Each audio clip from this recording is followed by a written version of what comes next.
Their aura is unequal.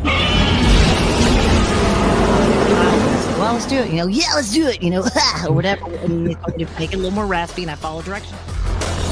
Their contents are legendary. In fact, that little sheet you see is his concept drawing.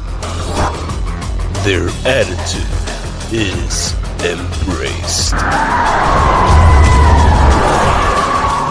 Tune in to one of the most up and rising kaiju-sized groups within our community. So go ahead and watch all of their creative content, including that of the Raw Attitude live interview, where they have special guests ranging from actors, directors, toy creators, artists, and many, many more.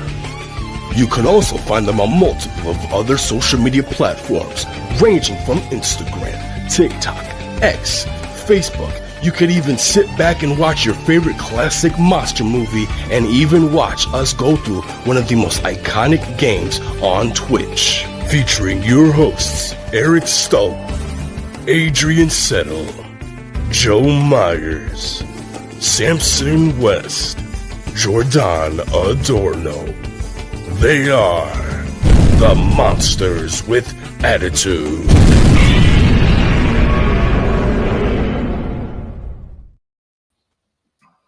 Oh yeah, welcome in folks to our once a month show. This is the first big show of 2025.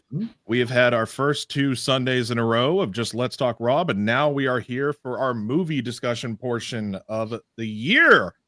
And before we get all that started, let's introduce all these fabulous people here. I am Mr. West of the East, Samson of West. And to my this way, we have, of course, the Kaiju conductor of Godzilla Train himself.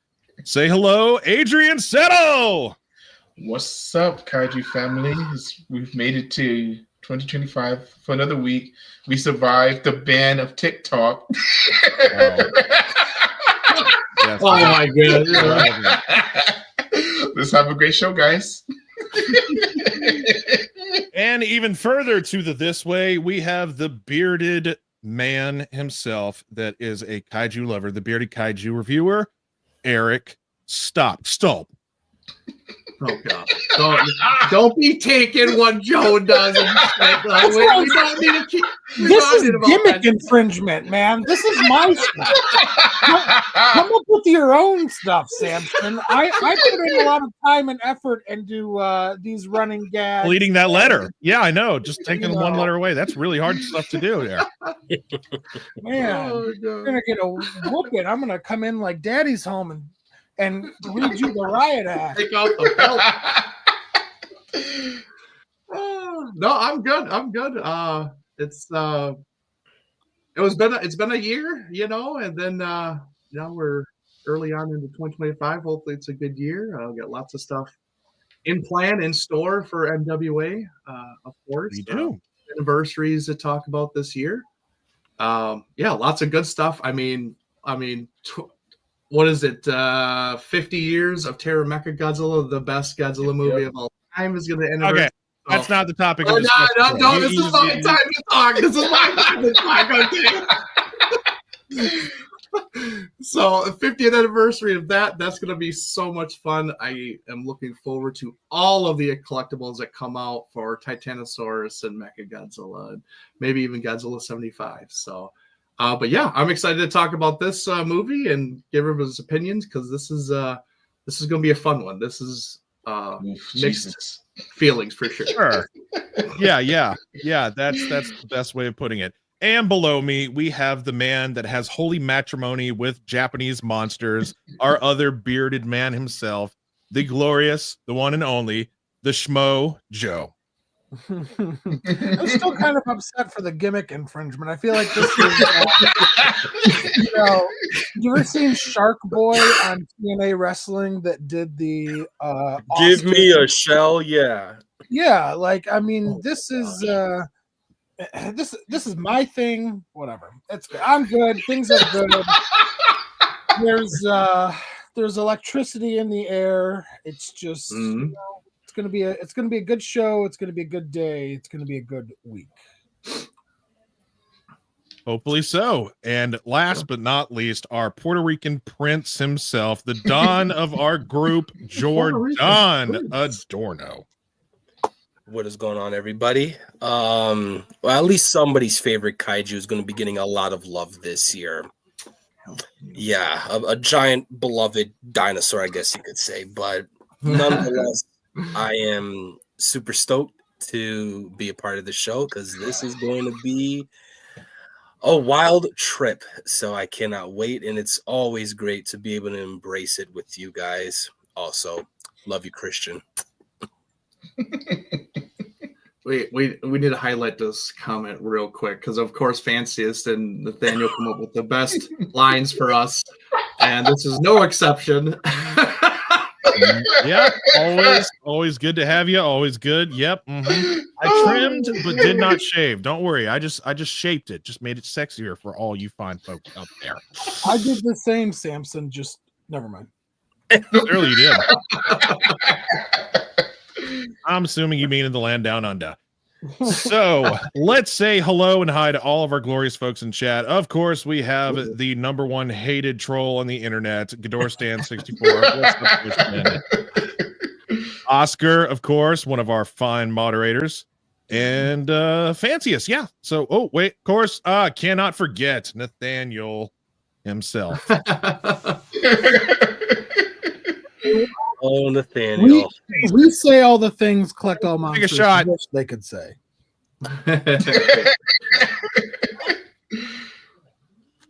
So we are in, and one more person just popped in. Reptar is better than Godzilla. That's a debatable opinion, but it's your opinion. Out of all the opinions I've ever heard, that sure is one of them. So first and foremost, I am going to apologize to my fellow hosts and everybody watching for one specific reason. I was left in charge of making us some glorious slides, which I did, and managed to not save them to my hard drive before I left the office today. Corey. Yeah, you fly him too. He just showed up, unless he got buried in all the comments. No, you missed him. Get past him. I did. I'm such a terrible host. I guess I should just retire from the rest of the year. Once again, Corey, welcome in, you old fart. Yeah, exactly. I hate you, you mountain folks. That's all it is. But as you can see from our you can kind of see from our background. But the one to start us off this year is the one. It's the late or the very farthest back anniversary, that of the first sequel to Gojira, that being Godzilla Raids Again. We are discussing the ever so beloved and or hated sequel to the original Godzilla film. That's what we're going to be breaking down soon. Oh yeah, I see faces making certain. Yeah. So first and foremost, I really hate that I don't have the slide because it was awesome and fun and it was a great way to start us off. But I do have the questions. So I will ask them one by one. And to go ahead and get things cooking, first and foremost, we are going to be doing Japanese versus English. Let's get into it and break that down. The Japanese cut versus the English cut. I mean, woo. Quite the difference for sure. Jace. Okay, welcome in. Jace, long time no see. Oh, I know who you are from Twitch. That's right. That's right. Welcome in. Welcome to the party, pal. So, is anybody itching to kick this one off? Is anybody really wanting to dig into this first? Does anybody have opinions they really want to share with English versus Japanese first? I guess I can. Yeah. Okay. All right. I do want to get your opinion because passing the gauntlet on to you. Go. So the subtitle version of this movie, it's not a bad movie. It's not the absolute best. It definitely doesn't hold a candlestick to Gojira, but it's there. It's a sequel, like we said. It's a Godzilla movie and it exists. Now the English version of this movie is absolute dog shit. I'm sorry. Not sorry. I hate the English dub of this film. The characters sound Like I don't know. I don't get why they did the English dubs the way they did. It sounds absolutely terrible. And the thing that eats at me Samson sows is how they don't fix the monster wars. I don't know why they did that on purpose. That shit has always pissed me off since the very beginning. The first time I seen this movie, and made me hate this film when I first saw it. I was like, "What in the fuck? Why does Godzilla sound like Anguirus? This is fucking stupid." And then even the English version, Godzilla is not even Godzilla. He's Gigantus, the fire monster. Yes, they give us a reason why that happens, but that's not the point. It's the English version of this movie is absolute dog shit. Wow. Well, I'm not going to disagree with you, but the out of the two of the lesser of the evils is definitely the Japanese cut. It offers more continuity to the original movie because the English one they call I actually learned why they call it Gigantus the Fire Monster. So it wouldn't confuse American audiences, because if it had the title Godzilla in it again, they would have been confused like, wait, but he was killed off in the last movie that we saw. So why is he back all of a sudden? So they wanted to reinvent it for American audiences because clearly we're too stupid to understand the concept of something happening twice in a film. Okay. Well, plus I'll add on to your statement that it was go ahead. Also a cash grab also. It wasn't just that they were they wanted that money because of the success of Gojira 1954. So that's another reason why they did what they did. It was all about money. I mean, and end of the day, that's kind of what drives almost everybody, everything, honestly, because money always rules all. So, I mean, that's what are you going to do? Yeah, exactly. Like if you know you're going to get money or you can make money on, somebody else's thing and all you got to do is rename it, why not? So, and are you referencing that Toho, it was a cash grab, or America being a cash grab? America. So after the success of Raymond Burr's version, they were like, okay, let's go ahead and make our sequel version, even though Raymond Burr came out even after, the Japanese version, was a great success in theaters and so it's just like, I mean, why not? Why wouldn't you? That's just like today's movies. Like they are remaking old movies that are already good, but they want to remake them because there's fan bases, there's a following, and they know they'll do well, so they just remake them. I mean, that's literally the the root of all evil is money. So. Okay. So aside from that, it looks like, you're wanting to kick off your opinion, what Japanese versus English and the differences and just why they did what they did. I fucking go, man. So I see you have them right there next to you. I'm a little biased. I really am. Oh, because I grew up with the dub. So it holds a special place in my heart. Plus, I watched it so many times as a kid, it's been ingrained in my head. So anytime I watch the movie, I hear it a certain way, I see it a certain way, and I remember it a certain way. So when I first watched the Japanese, I was like, what is this? This is so different. Now, the biggest difference that I actually had jotted down, because I actually went back and rewatched the Japanese and right after the English. And I've never done that before. I never do that. We all did. We all did. And the biggest thing for me was that with the Japanese version, there was a lot of very quiet, just no noise scenes. And it was just like a lull and there was nothing going on. And you're like, what's going on here? Like, what kind of tension is supposed to be happening? Like, aren't we supposed to be kind of setting up the next scene with music and everything? Didn't get that. You got a lot of just quietness. And I just thought it was really weird to me. On the other hand, the English version, they added a whole bunch of narration to kind of fill in the gaps. Yeah, they did. They explain things better. Especially, my biggest thing was the crooks and convicts in the van.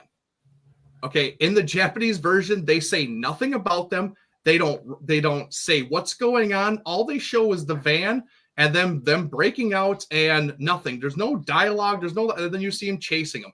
At least in the English version, the narration was like, hey, they even had to evacuate the criminals from the prisons to get out of there to save their lives. And yet then they described what happened in that scene or what they were doing, what set them up and what they were trying to accomplish. At least they did that. They explained more in the English version.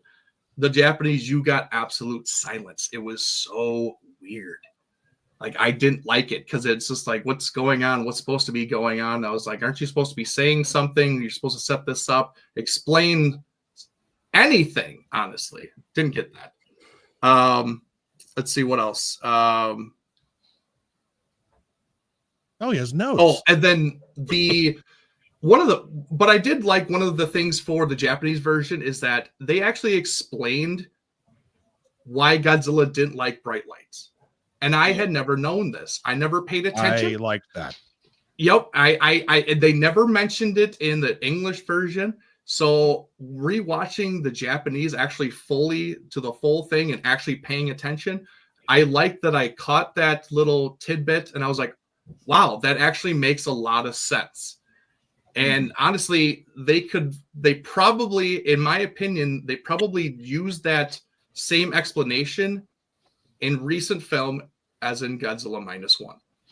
I could see the same reference and to why he did certain things and all that stuff. And I just like that, continuity, that connection. So, yeah, I mean, I gotta stop there. I could probably keep going, but those are kind of some of the things that I didn't like and liked from both versions. But to me personally, I like the English version better. That is a hot take because after watching the English copy again the other night, that's all I got to say. Well, let's just keep on going down the line, Joe. It's time for you to show what you know. Show. I'm actually not gonna go very long here because Eric took a lot of what I was gonna say. I agree with Eric. I have grown up with the dubs over the original Japanese, so to me, the dubs, the American versions, have more of a nostalgic impact to me. Not that I don't enjoy the Japanese, but I definitely just kind of prefer the dub or American more. So yeah, I don't really have anything different to say, so I'll turn it over. I respect that. All right, short, sweet, to the point. That's fine. Mr. Adorno. I absolutely hate this movie. Both? I remember my first time ever being exposed to this movie was going on the computer, typing in specific, just Godzilla collectibles and coming across the original Dream Projects box set of Godzilla versus Anguirus, commemorating Godzilla Raids Again. And I at first was very lost because I was like, wait. And this is little kid Jordan, starting to branch out more into the lore of Godzilla, never knowing that at first Godzilla's first ever opponent was originally Anguirus. I always recalled him as being Godzilla's friend. So when I came across the movie on Bai, I remember I was ecstatic to own it. And I popped that sucker in, and it was just not a thing that I thought I was going to watch. And I was extremely disappointed.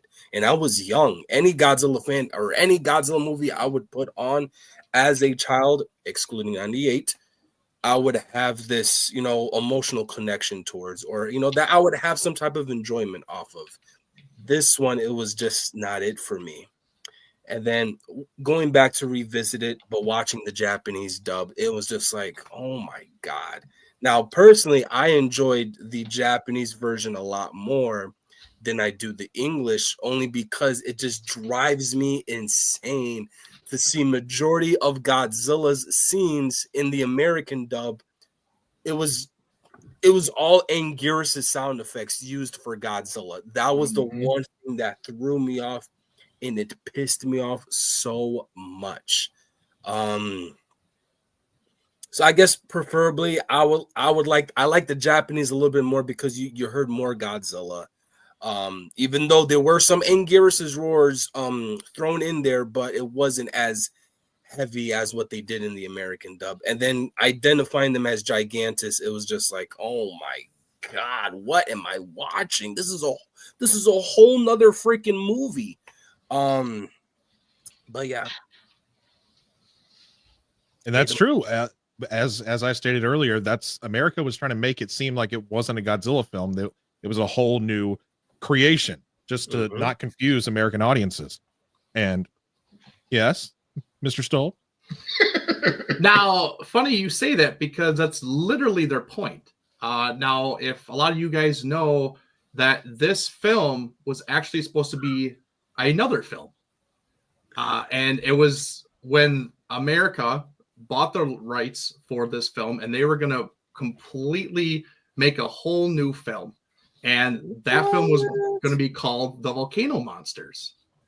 And that's where that legend, I guess, comes from, is that America almost made their own Godzilla film called The Volcano Monsters. Now, they were going to change a whole bunch of stuff, and like Samson said, they were going to change and tell the audience that Godzilla is no more, and that's why they named Godzilla Gigantus, because in the previous film Godzilla had died. So they didn't think anybody was going to make any sense of it, and like, why is he back, blah blah blah. So they wanted to make a whole new monster, so they named him Gigantus instead.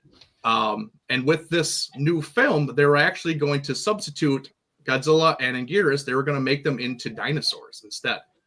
And any of the shots that Godzilla was using his atomic breath were actually cut out. So you never even saw that. They were going to replace it with like him swinging his tail and his claws like at planes, stuff like that.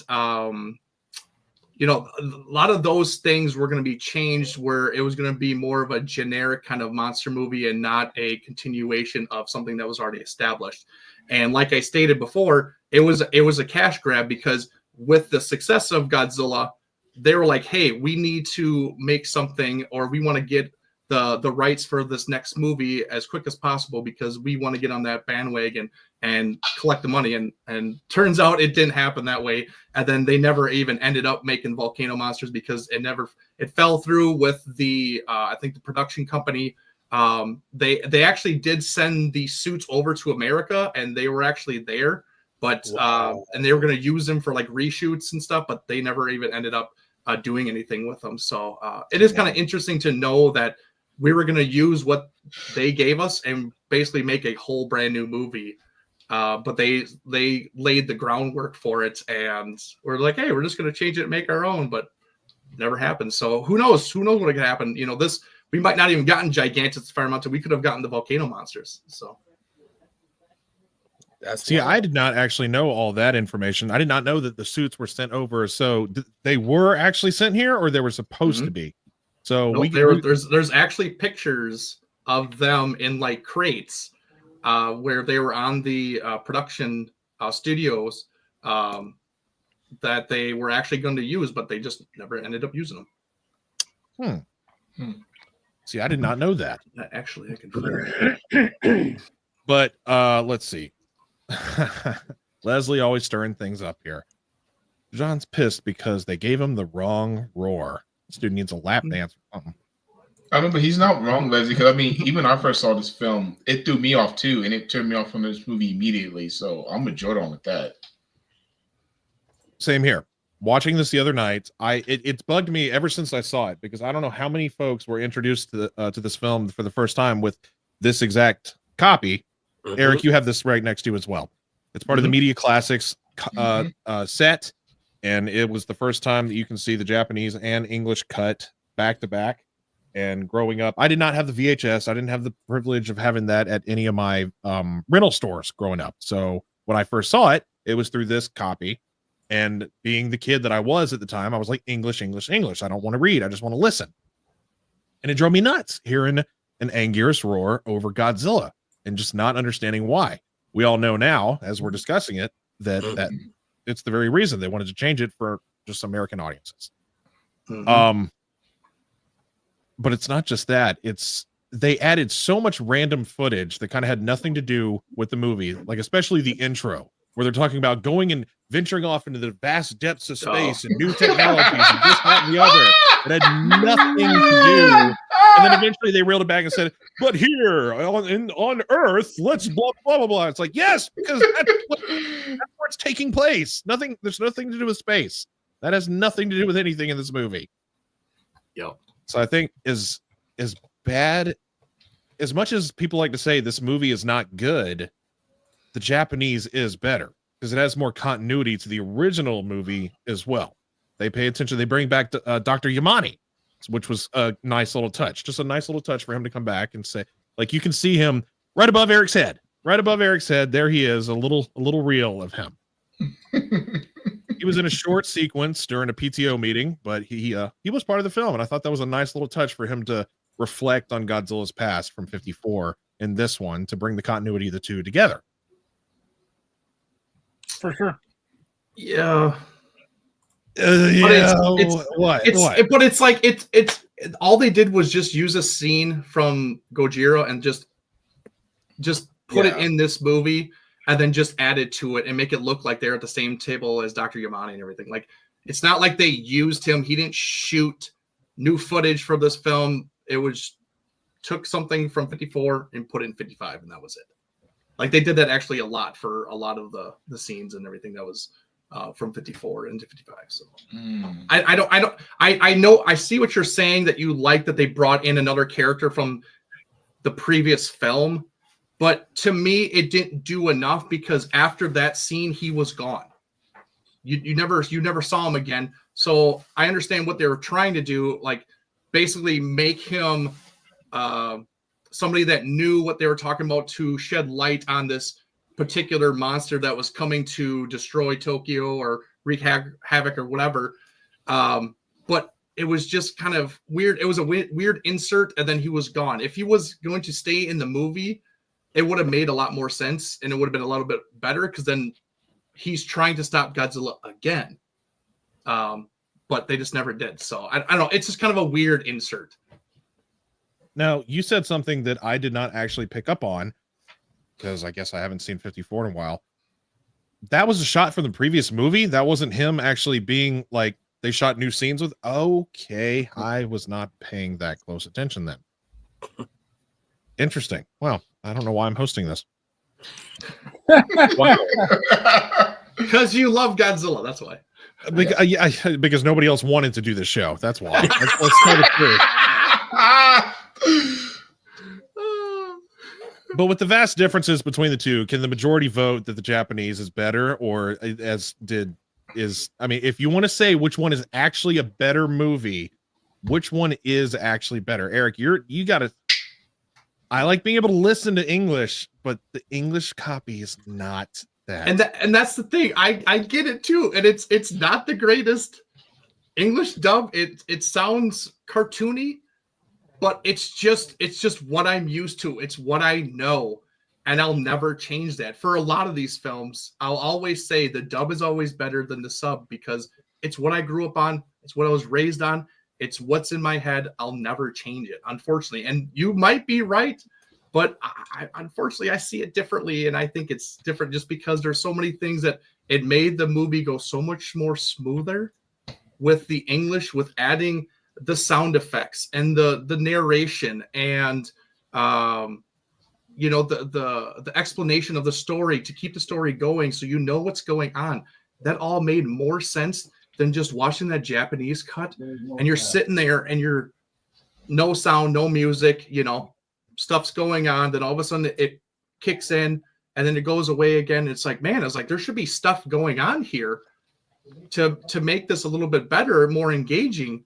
And it's not. Like, honestly, this movie is very similar to King Kong versus Godzilla 62, where they have so many things that are not in there for music-wise, for sound effect-wise in the Japanese cut, but then in the English is far superior.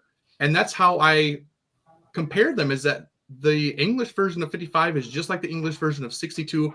It's far superior, and that's how I see it. A lot of people hate that opinion, but I think it's true. So, well, one other thing that you just reminded me of that we needed to touch on is the difference in the music between the two. The music, the music from the Japanese cut, they took that out for, I'm assuming, copyright reasons or what have you. It is not the original Japanese music. They threw in their own non-copyrighted English music over the whole thing. Long as Gamers Super Mario Godzilla is not the worst. And you'll get there eventually. So yeah, you're gonna suffer that movie just like we did. Okay. But the music's even different. It's a lot more friendly. It's more fluttery. It's more like fast paced and kind of just like a lot of music from movies in the 1950s was. So they threw that in, which was an interesting. I don't know if that was a better decision, but it did keep things rolling. I do admit that it made things seem a little bit more interesting, like especially during the fight scenes and sequences and whatnot, because the music in the Japanese cut, and it's not. Oh my God, I'm blanking on the conductor. Soto. It's not our beloved. Yeah, it's Soto. it's him. Yes, thank you, Ifukube. I don't know why I was blanking on that. It wasn't a Ifukube. It was how do you pronounce it? Soto. Okay, sure, that. Soto? Is that his name? No, that's his last name. It's Oh, gotcha. I forgot how to pronounce his first name. I'm blanking at the moment. Gotcha. But that even made it have a different feel than the original 54 film, because it was not the same Ifukube that we know and love. He is the one that drives most of the movies of the 60s and, well, I can't say 70s. 70s was its own thing. Yeah, exactly. Oh yeah, that's right. He did the same for that. He did 66 and 67. Or wait, no. Yeah, 66, 67. I can go all day. Continue, Samson. I know. The music even made a difference in this movie. And even more so with America making its music different in this one. Needless to say, the point that I'm driving at, there's a lot of differences between the Japanese and English cut of this film. And you can either love or hate it. Love in Eric's case, hate in the majority vote's case. It's true though. Like it's I think it all comes down to like how you first saw the movie. You know, if you saw it one way, you might like it that way. You know, if that's for me personally. Christian stated earlier that I think he just seen it recently and he preferred it in the English version than the Japanese version. So I think that is a big thing too, is how you first kind of are exposed to it, and maybe you kind of grow that love for that version. And when you see it too in life, also that makes a big difference as well. Yeah, true. Well, I don't know if we can run this topic into the ground any further. I don't know what more there is. Oh, I can. I can still keep going. I don't know what more that we can really drive in between the differences between these two, but unless anybody has anything that stands out they want to say, we can move on to what's next. No, we can move on. I think we can move on. Trust me, like I said, I have more, but we can move on. We can move on. I'll pull back. Hold it to the end. Okay. So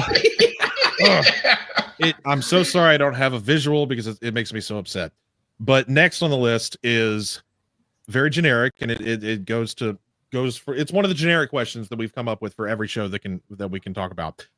Let's talk the monster action. So basically, let's talk the monster action in this film. We got one new kaiju that we hadn't seen before up until now. Before, Godzilla was just a standalone creature. Now he has a brawling buddy to go head to head with for the first time. And this kind of changed the genre, because the last time we saw something like this was King Kong 1933. We hadn't seen giant monster and giant monster action since back then. I mean, there's some Ray Harryhausen stuff, but giant monsters of this scale fighting head to head, toe to toe, scale to scale, claw to claw. Yeah. All right, I'm going to randomize. We're going to go.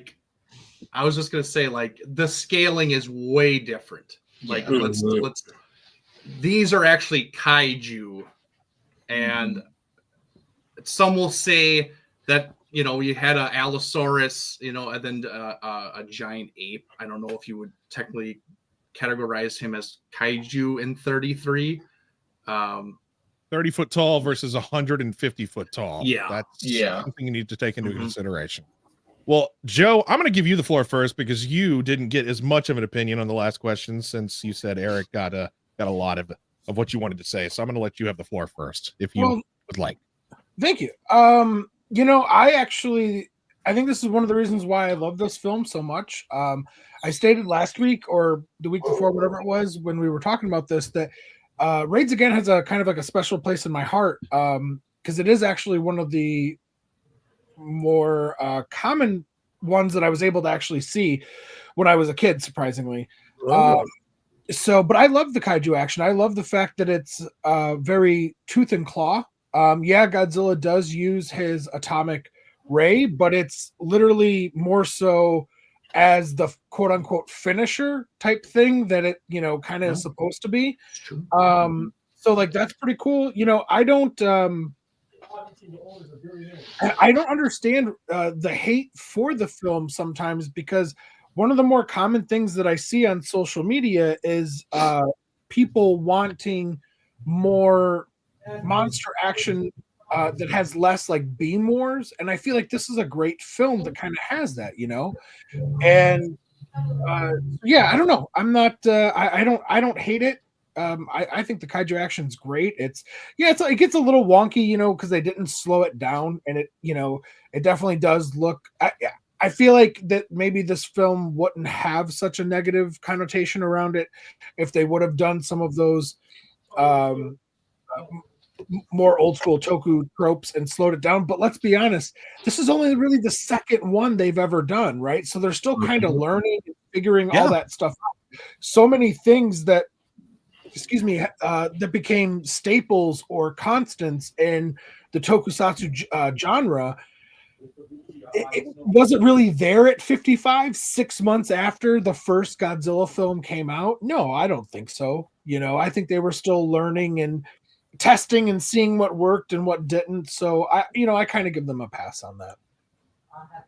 And I love Anguirus. That's true. Oh, sorry. Yeah, no, come on. I was just going to say, and I love Anguirus. I think that another common thing I hear a lot on social media is people kind of wishing that they would get back to some of the more organic or dinosaurian villains for Godzilla to fight. And Anguirus seems to be very popular amongst the fandom. So I'm really surprised that this film doesn't get a little bit more love. But it has a special spot in my heart. I love it. I think it's a lot of fun. And to all of you that don't like it, banana oil. There it is, the first use of it of the night. Well, I'm glad that you got to express your opinion more thoroughly this time, bud. That's respectable, and I can see why a lot of that. I can see a lot of the good out of your comment there more than the bad, because before I do mine, I will go last. The host always needs to go last. All of you guys get yours out of the way first. I'm gonna go in random. Be quiet. I can boot you. Since Eric decides that he wants to talk the most, he's going to go the last. Hold on, you're going to go up first. You're going to go up next. Thank you, Samson. Sorry, Eric. No, you're not. The fight. I mean, Joe. So as I was saying,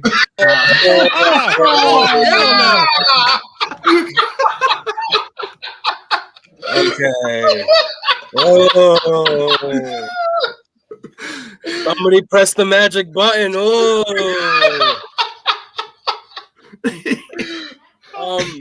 Like Joe hit the nail of the coffin. It's literally the start of something that will then lead up to what is the Godzilla franchise as we know and love today.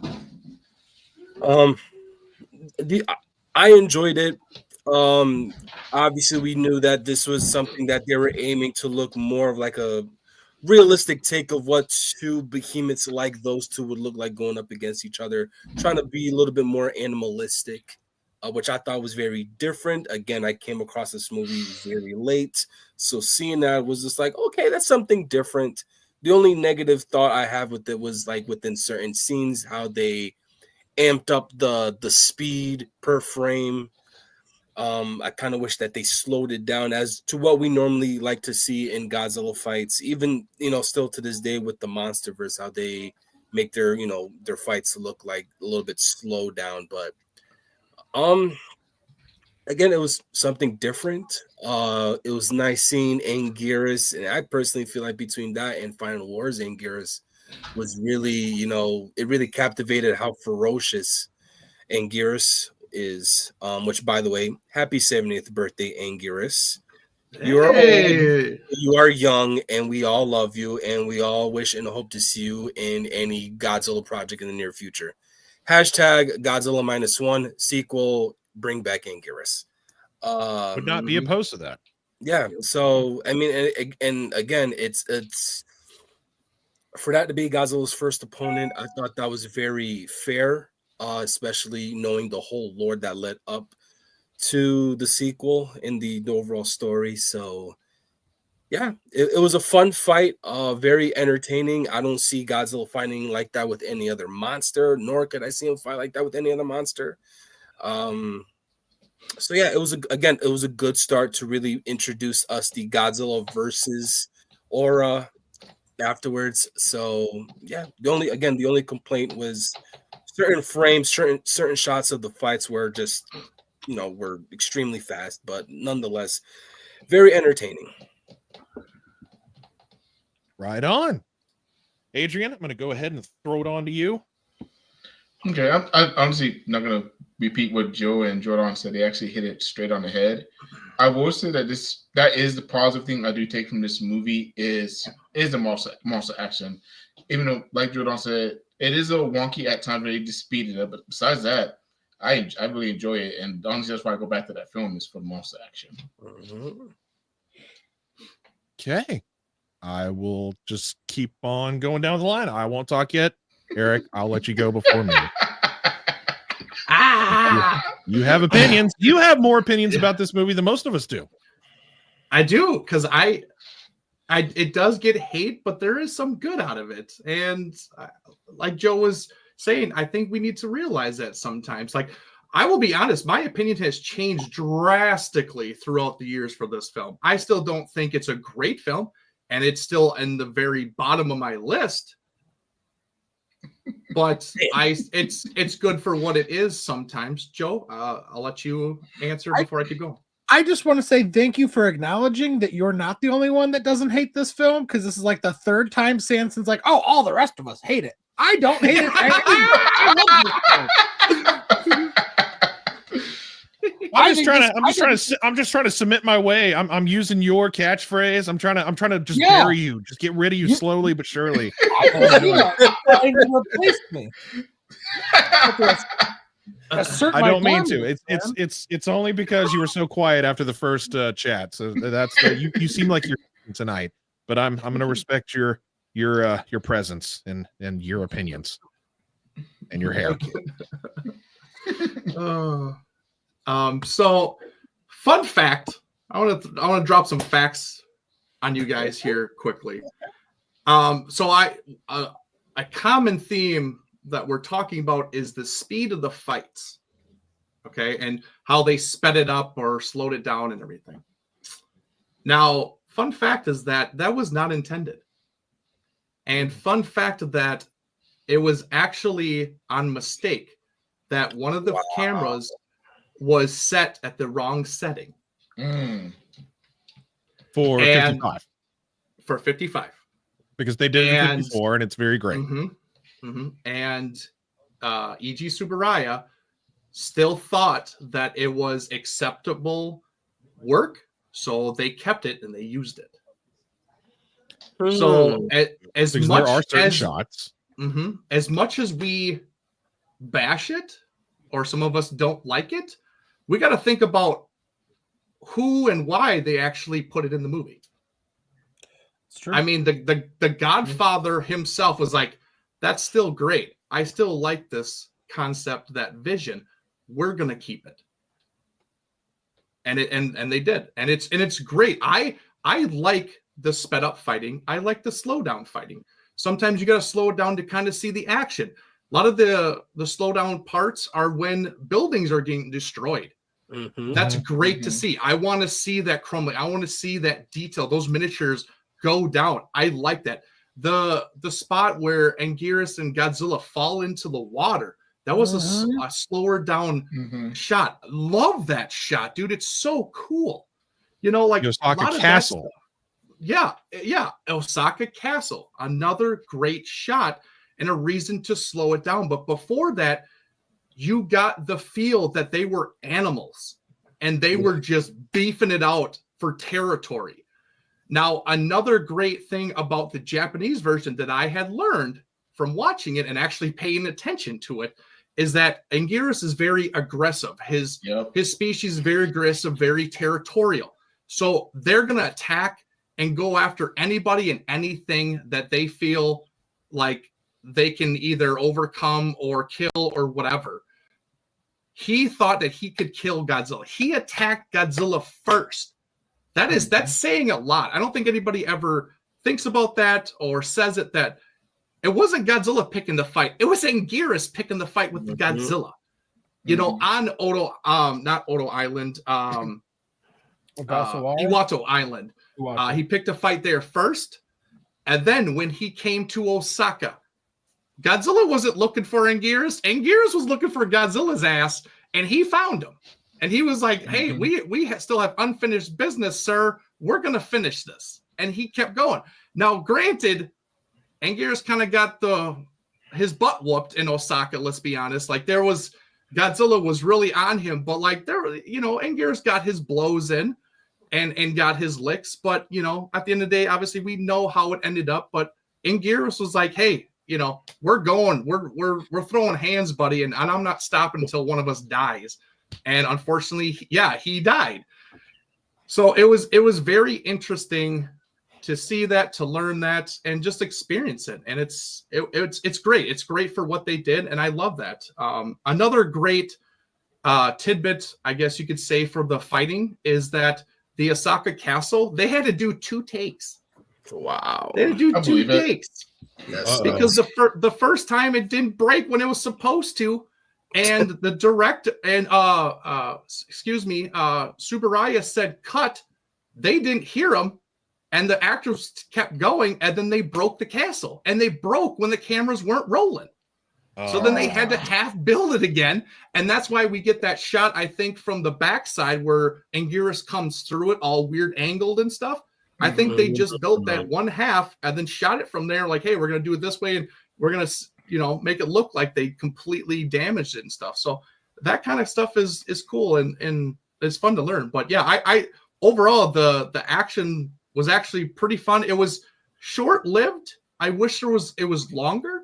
Yeah. Even on Iwato Island, it would have been nice to see a little bit more, because you got just kind of that the rock versus rock kind of perspective where you're seeing right through, you couldn't see the whole thing. But that shot is awesome, especially when the rocks break away and you get that wide shot. It's so good. Like, I love the face off. It is really fun of a movie, and it kicked off, I mean, Godzilla's versus basically for all these other movies that everybody loved and grew to loved and just was excited about. So it's pretty cool. Sorry. For what? For having an opinion? Yes. How dare you?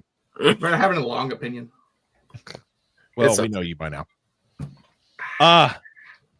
Okay. Well, man, that's a lot to digest there, because honestly, the whole frame rate thing is what bugged me. But now, knowing what I know, what you said, I did not know that there was a situation where they shot. I mean, back then they didn't have a way to just check it immediately. They just shot what they had to throughout the whole day. And then later on, they'd look at the footage and be like, oh, crap, we had the camera set wrong.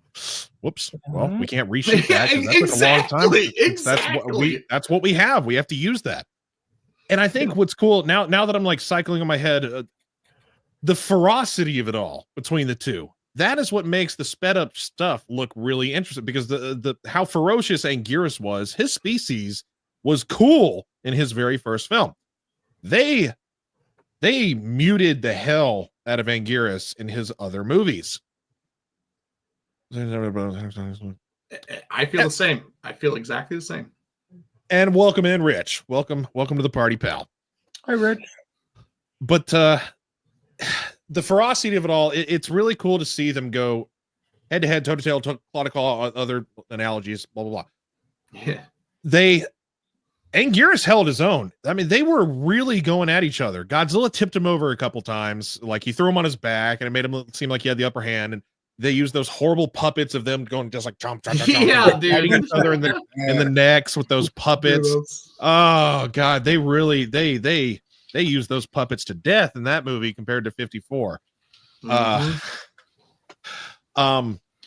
But Anguirus 55, he doesn't get as much love, I think, because people are bothered by the speed being kind of weird, because it being in real time, it seems often wrong because we're used to the lumbering slow motion action.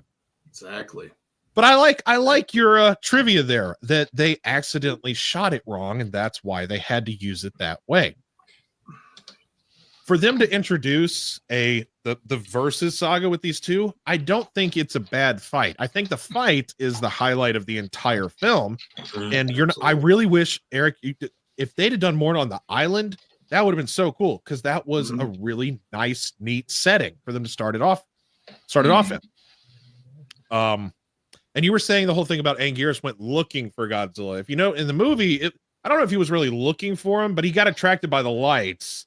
And then since he showed up, he just walked up and he was like, "Oh, there's that bit." And then they went at it again because he was just like, "Oh, I'm here." Possibly, he is too. Let's go.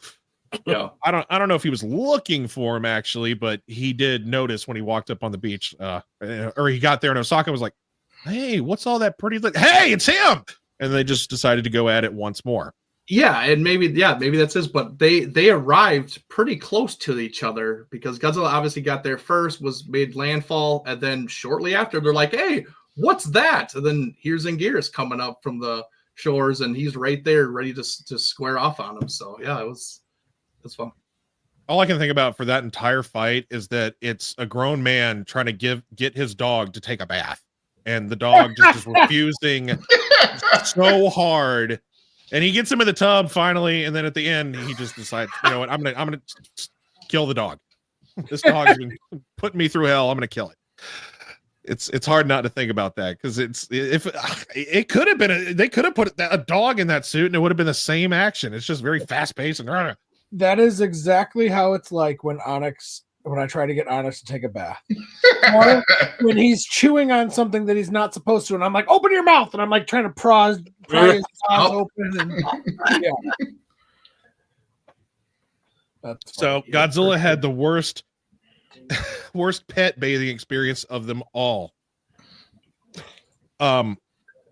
Aside from the actual monster on monster action, this is monster action. Technically, the end of the film with the finale, like the way that they take him out, him fighting against the ice and the explosions and stuff like that. We get to see just Godzilla as a whole. Oh, you want to wait? All right, yeah, we can, because I mean, we do have if we're gonna kind of dive into that more later, I still have an opinion about that too. So, one other opinion. So as a whole, how do we feel the monster action / the suits themselves? How do we feel about Anguirus and Godzilla's suits in this film? Because they changed the Godzilla suit drastically for Nakajima to move around and it not be a problem, him pass out and record for more than 10 seconds. I mean, just real quickly, I like the designs. Sorry, guys. No, go ahead. No, go. Yeah, Joe, we're letting you do the show. To you, all you, man. Sorry, I think I'm having a delay here on my delay. End. So after if you guys can hear me, I'm gonna cancel out and I'll come back in because I think the delay is pretty bad. Okay. It is. It's like 5 seconds behind. He hears us and he like, it sounds like we're interrupting him and he stops himself. So yeah, the Godzilla 55 suit being the more slim, slender, and athletic Godzilla versus the Anguirus I mean, is that a choice that y'all don't mind, or what do you think? Because people tend to hate on the Godzilla 55 suit, and I think it's mainly because of how his face looks. But other than that, it's the same with 67. It's like, oh man, he looks good. He looks good. He looks good. Oh God, look at his face.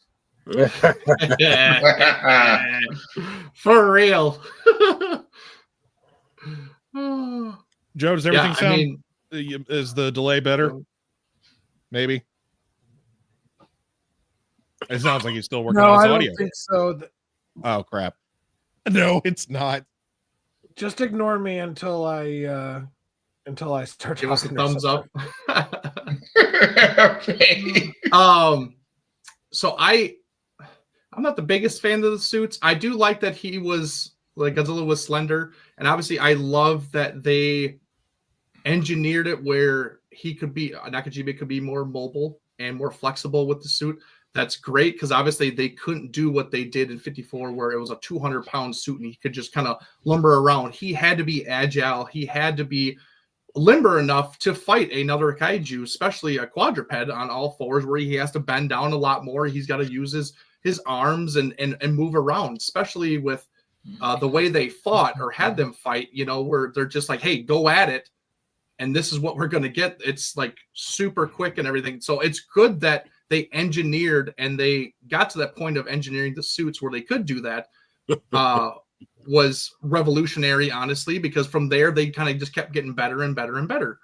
To me, the designs aren't the greatest. I think this 55 design is more of like a horror movie design with just his maw and his teeth that just stick out that are like super slender, that it just looks super weird. It looks like a wire brush was stuck in his top and lower jaw, and then that's what you get. It's just super different and just ugly looking, honestly. But though, and then maybe that's just the puppets. Maybe that's what it is. Mostly and then, like the puppets. Yeah, the farther back stuff is better, where it's just the whole suit. He does have a decent profile, especially on the sides. So yeah, it's kind of lower tier for me for both of them. I like Anguirus. He's very ferocious. But I like the 72, 68 Anguirus better, in my opinion. That's just kind of the one that I go to. One of my favorites in French, I read somewhere to the faces. I heard that somewhere also. I heard that too. I think Kyle mentioned it before, if I'm not mistaken. But I've heard that also. Oh, that's super cool. It makes sense, though. Adrian, yeah. How do you feel about these two new suits that were created for this film? New Godzilla and new Kaiju. So, oddly enough, the 55 Anguirus is probably my favorite Anguirus, to be 100% honest with you. I really love Anguirus' design in this movie. He looks so really a mean prehistoric dinosaur to me, Ankylosaurus, honestly. So I really love Anguirus' design in this movie. Godzilla's, there's a love-hate relationship because there's parts in this movie where it looks phenomenal, and then we get the close-up puppet shots that look like, yeah. So it's a love-hate relationship. I'm definitely coming. The older I get, the more I am liking the 55 suit more, honestly. Because again, some shots it does look incredible, but it really just depends on the shot in the movie. But overall, I'm fine. Either design. The puppet is definitely probably one of the ugliest suits next to 67. But besides that, I don't mind them. 5. Ooh, I wasn't done reading that, but that's fine. Oh, sorry. Put it back up. Dyslexic. You got to give me like 20 more minutes. seconds. Okay, gotcha. Yeah, 10 more minutes than everybody else. The first word is the athletic build is great. I think it's better for them to have the athletic build because Nakajima couldn't do what he had to do in that suit otherwise. There was no way he could fight. I mean, I don't know how long it would have lasted for him to fight in the 54. He couldn't. I don't think he physically could. They had to engineer the suit differently for him to fight. Yeah, I like the Anguirus 55 suit. It's more ferocious. We all can agree that the 68 is more aesthetically pleasing looking, but 55 is there's certain shots in the film. It looks good. It's done well. It's not a bad suit for a prehistoric ankylosaur style creation. But no, not ignoring you two at the bottom. Y'all go next. Fight. You go fight ahead, Joe. We're still on how we like the designs, right? Yeah. Yeah. Like the designs, that kind of coincides with just the monster action. It's kind of like, all right, what do we think of the monster action? What do we think of the suits? Thank you, Samson, for clarifying. I wasn't sure. I'm a very literal SOB if you didn't realize that I yet. know you are. And that's why I love you. I like the suits. I don't really. I totally understand what Adrian was saying about like the puppets looking a little hokey, a little crappy. But I don't really consider like the puppets as far as like the actual design or like the suit or whatever. Just because usually like it seems like 9 out of 10 times the puppets, like you can tell when it's a puppet and they don't ever look as good in any of the films, I feel, than the actual suits. But as far as overall suit design, I'm a fan of both of them. I think they're great. More positive than negative. So, and that's all I'll say. Okay. 55 Anguirus is, in my opinion, definitely, at least the design is far more superior than the 55 Goji suit for me. I will say that, and I will mention it later on, that there is something that came out that definitely made me look at the suit a lot differently, and that is a specific kit. Again, I'll talk about it later. Oh, I know what you're talking about. But nonetheless, I mean, for what it's worth, Samson, you're right. They had no other choice but to just take out so much weight and so much mass to that suit for Nakajima-san to be able to move and be able to duke it out with Anguirus.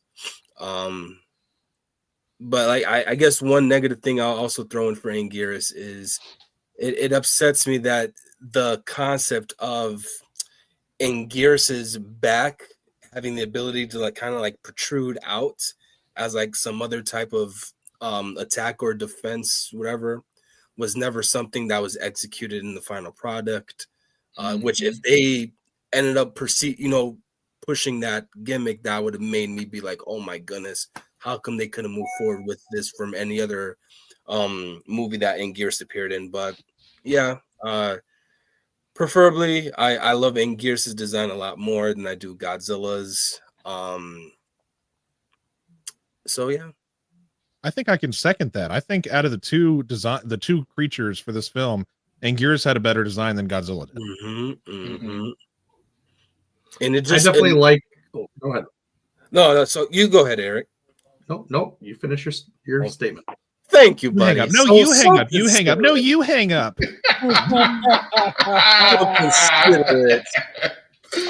it's just like, Anguirus felt, for what the overall aura was in that movie, Anguirus felt like, oh my god, the suit just looked so much more cleaner. It just, the aura it spilled out was just like, wow, it was definitely eye catcher. And I mean, I guess it didn't make it any better that this was Godzilla's second movie. So seeing what he looked like in 54 as in compared to what he now looks like in 55 it's literally a night and day thing. You could have just taken out the dorsal plates alone and then added, I don't know, like a spike or two, and that could have easily been drawn to another freaking character. This could have been the volcano monster, if anything. But yeah, like, I don't know, just for me, it was a huge downgrade to from what we originally saw in 54. But again, there is a kit that I do want to talk about later on that drew my attention a little bit more to it, made me have a different opinion about the 55 suit as to how I would normally perceive it. But yeah. Okay. Eric, you still have your opinion you're about to say? I was just gonna say that I prefer the skinnier Godzillas over the big chunky ones. They just move better. They look better. They can do more with the suit, the action. If you kind of go through the whole Showa era, for the most part, they're all a lot thinner because he's fighting with Kaiju. As you go into the Heisei Millennium, he's bulkier, he's fatter, he's slower moving, he's more of a tank. but he uses his atomic breath more. So and then Millennium, it's a mixture because Final Wars he's slender, he's able to combat a lot better, but then you also have the slower moving Godzillas as well. But yeah, I'd like the slender Godzilla look, and then I think a lot of the design of especially the Godzilla suit might have had to do with the director. This was not Ishiro Honda directing. This was a different director as a whole. So maybe that he kind of put his input on how he kind of wanted Godzilla to look and to feel and what he saw as a vision of what kind of movie he wanted. So maybe he wanted it as much as Gojira is dark and gritty. This one, I think he kind of wanted to make it just that same level, but make Godzilla even like scarier for the audiences. I don't know. I'm just speculating, but just maybe it's just something to think about. I mean, I can definitely see what you mean with that, because I mean, some shots I do get of this 55. He's a scary motherfucker, honestly. Yeah. Like most films, there are better shots than others that make the suit or the action stand out. And one last little side note on our whole monster action sequence or section here. What was y'all's favorite portion? What was y'all's favorite shot, portion, or part that with the monster action that happened? And Joe, you're itching. I can see. Okay, go for it, Mr. Schmo. All right, fine. Let him go. I love that first fight on the island and them falling into the water. That shot, and then with the tail, yes, is what made me obsessed with Godzilla's tail. It just looks so freaking cool. I know it's the weirdest dang thing. I know, but it is. Like we're all weird. I'm a sucker for Wow. Wow. I didn't do that. My hands are up there. My hands are down here. The tail, it was huge. It was impressive. It was the best tail you've ever seen. Believe me, no one had a better tail. That tail is perfect. I loved it. I just that fight. It was the best fight you've ever seen. Everybody knows it. You know it. Eric knows it. It was the best. No, but seriously, I don't know. That fight and the falling into the water, it impressed the hell out of me. Okay. I'm just gonna agree right now. That's mine. I'm not even saying anything. That's exactly what mine is too, hands down. It should be. Make MGGA, make Godzilla great again. Make those fights great again, man. Oh God! The tail. It was the tail. God. It did it. The tails, the claws, the teeth. It was the most beautiful thing. No, I don't know. I honestly, I can't say exactly what it was, but just like the shots and seeing like kind of like the full body. I'm a big fan of that landscape view, and we had a couple of that in that film or in that fight, excuse me. So I think that's honestly what it was. I'm a big fan of that landscape view where you're seeing both of them kind of, both monsters go at it. So yeah. Well, Joe, know that you got you're Michael turning people on to the interested in the tail, so congratulations. I'm gonna go rewatch the movie. The tail is huge. It's good. It's the best tail. I get it though. I get it because when they fall, your focus immediately goes to that tail because it's how it falls and how it's gonna hit the water. It's just it's weird. I don't know what it is, but it just kind of captivates you. Yeah, for sure. Hold on, I'll let you go next. You've been going last a lot. Yeah, no problem. Thank you. Or to save the best for last, For me, yeah. It's Cool. definitely the excluding you, Samson. It's the shot close towards the end of their last hoorah going up against each other, Godzilla and Anguirus, pamming around the Osaka Tower, that nice slow shot. That was cool. Both monsters. It was like, ooh. And then that close-up shot of Anguirus, of the actual suit, of course, was just like, oh my God. I would have thrown in the first scene where we get to see the monsters, but I can only assume that is probably a great chunk of everybody's personal favorite scene. But for me, it's before the Osaka Tower gets jacked up. They're, like I said, they're pamming around each other, just staring down one another. That was like, for me, that was icing to the cake. Radical. Adrian. Actually, I'm gonna agree with you, Jordan. I am gonna extend it to when they actually knocked over the Osaka Tower, also though, because that shot Anguirus is falling through and Godzilla just above him, just kind of pushing his ass into the ocean before he bites him in the neck. That scene was awesome. Before he went full on Count Dracula, right? Because he wants to suck his blood. He wants to suck.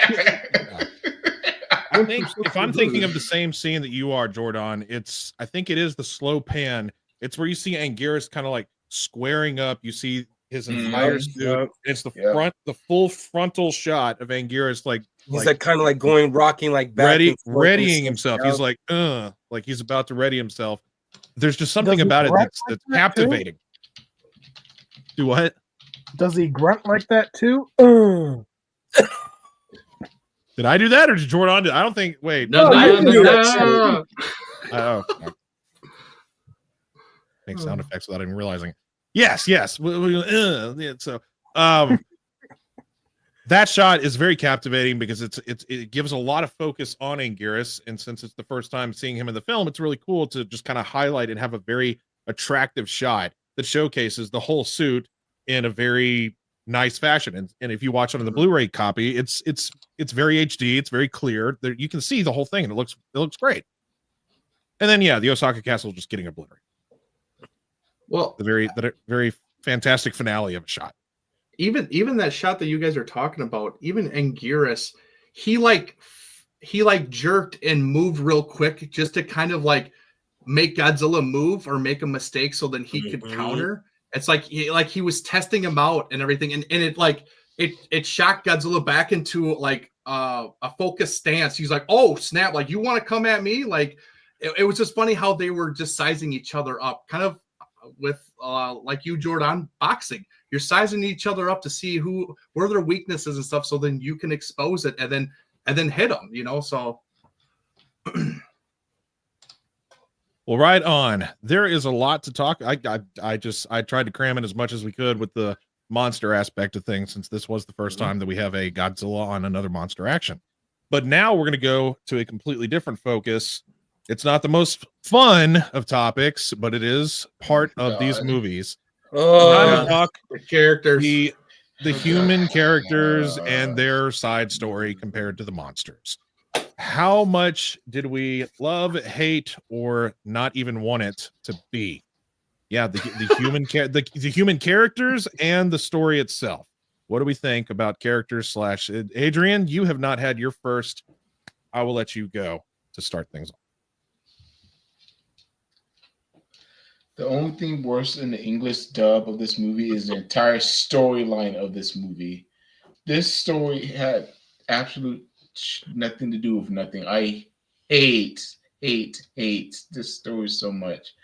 I'll watch Godzilla's Revenge 100 times over before I watch the story of this movie by Will, because I hate this story. The only great saving point of this story was cool. No, I want to say Kuwabara. I'm thinking about Yu Yu Hakusho. Kobayashi. He's the only saving grace in this movie. Kobayashi was the only saving grace in this movie. Everybody else was garbage. Garbage. Garbitch. Garbage.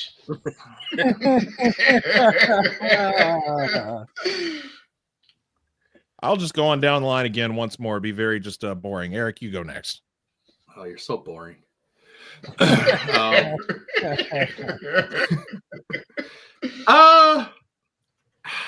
It was a weird plot because there was it was a movie about survival and about what you're gonna do to get out of the way because 2 goddamn big kaijus are coming in and just messing shit up. They're wrecking your whole city, your whole way of life, and there's nothing you could do. You're helpless. So I don't think there was any like goal for any of them. It was just literally survive and just do what you can to get rid of them, get them away from your city so they stop just ruining everything, and try to stop them so they don't do it again, honestly. So to me it's hard to like rate or whatever about the story because it's just a survival story. That's all it is. Like they're just trying to do that kind of stuff. The characters themselves are all right. Yeah, like you mentioned, Adrian Kobayashi, he is the clown, the funny guy of the movie, and you could see it. Even though they made him sound funny in the dub version, which I know Samson always laughed and everything, but I think it was on purpose because they knew he was the clown, the funny guy for the film, so they kind of made him sound funny. So it fit for what it was. I have a question kind of for everybody, if they might know, maybe the chat knows, but I've always wondered this, and maybe I missed it for each version, but does anybody know who that girl is in Kobayashi's little diary that Emmy found before he died? Who is that girl, and what significance is she? Did they ever say anything? Does anybody know about it? Has anybody read about it? Because I always thought it was Emmy. I think that's her name, Emmy. I always thought it was her. No. Huh? Never mind. Oh, I always thought it was her as like a younger photo of her because it looks very similar to her, but I don't think it is. I think it's some other girl. So I'm just curious. It's hard to say because he kind of keeps it a secret because they keep asking him over and over again, when are you going to find a bride? Where's your wife? Blah, blah, blah. And it leads to that. Like that's what we're supposed to, in both the Japanese and English cut, we're supposed to insinuate that's who it is. But she looks very young. So it leads me to believe, I don't know why it would be his daughter, because everybody keeps saying, where's your wife? So I don't think he has a woman in his life. So that wouldn't be his daughter unless we're just missing out on the story. Oh, Jesus Christ, Leslie. Who knows? Because the story goes, he keeps asking Emmy or whatever her name is, Hidemi, Hidemi. Hidemi. Hidemi. He keeps asking her. He wants her opinion on things like what do girls like, and. Oh well, Ferraris and Rolexes and that's right, you're a rich man's daughter. Yeah. So gold digger. But who knows what it actually because they don't. Watching both the English copy doesn't say anything, and I went and rewatched that scene because I kind of wasn't paying attention. They don't touch on it. She just kind of looks sadly at the thing at the journal with the pictures. It's like, and that's it. That's just all we get out of that. Yep. Well, I will go in a weird direction. Instead of Joe going next, I'm going to let Jordan go next. Weird. You're so brave. I know. The story is dog shit. I am sorry. It just feels like its own separate movie featuring Godzilla and Anguirus for me as like background characters. It's not my cup of tea. I felt like there is. I get the sense of survival. I also get a little bit of like a love story, a relationship between two good friends. I just feel like it was just all over the place. I feel like there wasn't like a set in stone story that like could have helped Pam with Godzilla and Anguirus in it, but I don't know, this dog shit. Story and characters, huh? Yeah, it's just. I would have to second Adrian's opinion. I would rather sit through Ichiro trying to fight off two grown men who kidnapped him. Oh, hell no. Ever sitting down, No, we're not going there. tried to understand what was really going on in Raids again. Sorry, not sorry. That boy was on an acid trip the whole damn movie. Yeah, But he it was found a his good one parents' because he prescription. dreamt about Since his being parents friends were with never home. Godzilla. Oh, All right, Joe, you can reflect on everything yourself. I don't have much different than what everybody said. The human story and characters could definitely be better. Kobayashi was the best, especially his sacrifice. It actually pulled at the heartstrings a little bit. But I didn't hate the characters, but I don't necessarily think that they're super memorable. And they're not. They truly aren't, except for Kobayashi. Honestly, what I was going to say here is, do you think Kobayashi makes a bigger impact in this film than our lead character? The lead character is the lead character because he's the more handsome-looking guy. But was he really more of a main character than Kobayashi? I mean, we're gonna be honest. In the English version, the main character was a little bitch. It's gonna be 100.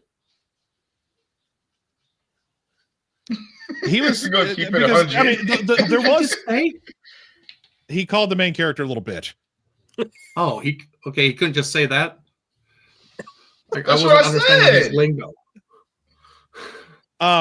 Yeah, the main character kind of he was focused on his love life. That was kind of what he was doing. Like when he was talking to Idemi through the radio and like, oh, let's go dancing when I get back. And Kobayashi, it was just like, I'm out here to do my job. And he did. The human aspect of the movie, trying to narrow it down, it was essentially a company trying to survive during a monster holocaust. They were just trying to reconstruct and keep on profiting. These monsters are disrupting their fishing business. And if they don't stop this, they won't have a fishing/canning business because they destroyed the cannery. So the boss is like, oh, I'll still rebuild. But the plot is not memorable, and neither is the love story, honestly. The love story between Ogata in the first movie is significantly better than what we got in this one. There was not like a love triangle thing in this one, but the whole like love aspect of things, it was very buried. Well, it was already established. Like they didn't. Now, if they would have done a love triangle with Kobayashi and Tsukioka and Hidemi, that would have been a little bit more intriguing. But they already established that Tsukioka and Hidemi were already engaged, going to be married, and then Kobayashi is just the third wheel. Like he's just the guy who's like, I got nothing really going for myself, so I'm just gonna go work all the time. Like right. And other than that, the As humans. always. Okay, the most interesting it just came out of left field. We talked about it earlier. The prisoner aspect of things. Just all of a sudden, we have this prison transport. And Eric, you made a very valid point with the narration. They actually were like, so in order to get the prisoners and not take any risks, they're going to get them out of there during the attack. They didn't say that at all. It was just a very null, just nothing. And it just happens to be that the prisoners are being transported while this monster action's happening. And then once the prisoners escaped, they flip the truck for no apparent reason whatsoever and destroy the finery and make the fire bigger. Just no reason. There was nothing that made them crash other than because the plot told them to. There's a joke about stereotypes, but I'm not going to make it. Oh my god! Really? Are we not having attitude anymore? We have attitude. We don't get canceled either. They hit a pothole. Yes, Rich is correct. Explains everything. That's what I was going to say. They hit a pothole. Oh, because they're Asian. Okay. Oh, yeah, exactly. Oh my God. I'm out. I'll see you guys next week. We'll try again later. Yeah. The human story is very forgettable. It doesn't really amount to anything. It just kind of exists, and then the monster action kind of goes through it slowly. It's a very boring. There's not really anything. There's not really a real plot, other than just a company trying to make their way through life in the 50s, and that's it. Yeah. People, but I will say, survive, do their thing. That's it. Favorite character was absolutely Kobayashi over. See, I don't even remember the main character's name because Tsukioka. Sure, yeah, Tsukisaki Yoka. Tsukioka.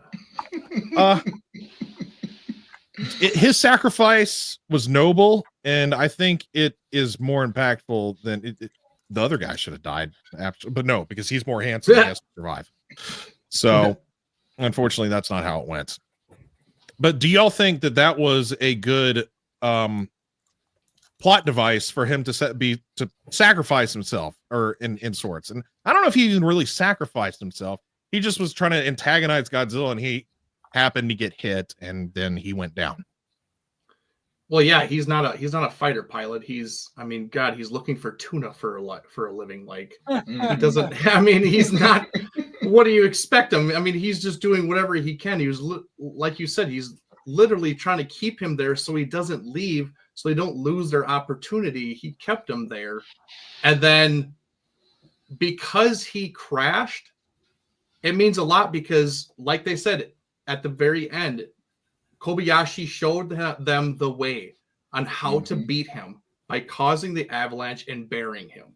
Other than that, they had no idea how to do it. They were just going to drop bombs on him on this island and hope to do something to him, which obviously we would have known that wasn't going to do anything. But at least he showed them what they had to do. So that was his contribution to everybody, his loved ones, friends, humanity. Like, hey, I will show you how to beat him with my sacrifice. So I think it meant a lot. There's kind of a parallel a little bit with -1 in this film, to where, and Leslie actually mentioned it earlier, and about how it's just normal everyday people that rose up in an unthinkable time to contribute and save their family, their loved ones, their towns, their country. And I just thought, I mean, obviously, some of the people in -1 had war experience, but yeah. So there's a little bit of a similarity there. True, because there is no like, oh, let's bring in a major scientist to be able to figure out a way to do this, like in 54, and kind of like in we had our lead scientist, God, I don't remember characters' names worth of shit, who came in with the whole like bubble aspect of, oh, we're just going to sink Godzilla really, really fast in -1. They didn't even have that. This movie was just regular folk trying to figure out how to defeat these two giant catastrophic beings. And luckily one killed the other, and yay, we only have one left. Yeah. Well, let's move past this very boring topic and move on to the next one. This is a favorite amongst all of us as the collectors that we are. Let's talk memorabilia. Oh. Okay. Who hasn't gone first in a while? Jordan, you haven't gone first. What do you want to talk about? You kept mentioning over and over again something about a kit, so I feel like yeah, you have something exactly you want to talk about. Eric, do you know what I'm talking about? I don't think so. All right. Well, I probably know once you show me. Yeah, so I sent the images to Adrian. So in terms of memorabilia, I don't really own a lot to commemorate this movie. But there were two figures that did come out from Bandai recently that I was extremely ecstatic about, since I didn't own the original box set of these, and that is the Bandai Dreams Project Movie Monster Series 55 Godzilla and Anguirus. Obviously, the more suit accurate look. I don't know if Adrian will be able to upload that here. I'm still trying. Give me a second. I'm trying to. Yeah, no problem. Yeah, so like for me, like I mentioned earlier on when we were talking about the movie, our overall thoughts. My first exposure to this movie was coming across the Dream Projects, the one where Godzilla's like movie blue and white, and then Anguirus is like The red, colors and then the red. rest of the body. Yes, that drew my attention immediately. Go get him! And when I saw that Bandai movie Monster Series was reissuing these figures, but for you to be able to purchase one or the other separately with a suit accurate Anguirus, I knew that this was what I wanted to get before the actual original box set that came out in like the 50-year Godzilla anniversary back in 2004. Oh, right. That was the Anguirus 68 design. Yes. Okay. Yes. That was my biggest complaint because we had both different. We had two of the 55 figures displayed for Godzilla from the Dream Projects, and then that one that you have right there from the Memorial box. Yep. So I was a bit disappointed in that, but then again, fast forward to 20 years later, we were to get an appropriate 55 Anguirus, which I was extremely ecstatic about. And again, I own both of them, the traditional black and white color variant, and then again the Dream Projects color variant that was released with that. So whenever those pictures would be able to be uploaded, that would be amazing. But there are two that I do. Yep. So, and then there are two other personal pieces that I would love to have, and that is the Godzilla versus Anguirus made by, I believe, Kaiju Addicts. Correct me if I'm wrong, anybody? No, this is That's Asai. Asai, yes. And then again, this was the kit that made me look at the 54 suit much more different than what I would have originally stuck with before, and that is created by, oh my goodness, what is this individual's name? Jesus, yeah. Yes. What Taichi Sagimoto. Mm-hmm. Yes, this was, and this, I feel like this Godzilla has been a meme all across the franchise since this was originally showcased in Wonderfest. Again, the individual that created this, his name is Daichi Sagamoto. This captured the eyes of, again, a huge chunk of the fandom, including like our beloved moderator Celeste. Eric, I know you've also talked very, very highly about this piece when it was being displayed all across the internet. So seeing this, look, Michael said he saw it at Wonderfest. So whenever I can get a hold of this, I am going to gun after it. This just looks so monstrous, so ferocious. And again, it fits the aura of what the 55 suit was, attempting at being more, like scary looking and stuff like that. Like, oh my God. So yeah. It almost looks like -1 mixed with 55. Yes, it's, oh my God, like the close-up shots, I couldn't come across them. I just wanted to keep it simplistic and just showcase 3 pictures of what I want and what I do have. So just, oh my God, just looking at it, it's a beast. So again, hopefully if I come across it, that is definitely going to be something I'm gonna have to add into the collection. But yeah, in terms of what I own physically that I do like a lot, it's again the reissued Bandai Movie Monster Series Dream Projects 55 figures, and then those 2 specific kits from Asai and Sagimoto, who did a tremendous job on the 55 Godzilla. What I love about that Toys Dream Project set is that it's, well, the original one, yes, fixing the issue of them having the accurate Anguirus, the since Bandai has now come out with that. And I love the fire and ice aspect between the two. Yes. It's a very neat little, just like clash. Yes. What am I trying to say? So I love that. I wanted that set back in the day, but it always bugged the hell out of me that it was not the right Anguirus. Well, and even with the 50th anniversary memorial box, they came out with, they basically took 68 Anguirus and made him black, or they made him gray, solid gray, like black and white. And I was like, that's like, y'all do it right. Do it right. Do it right.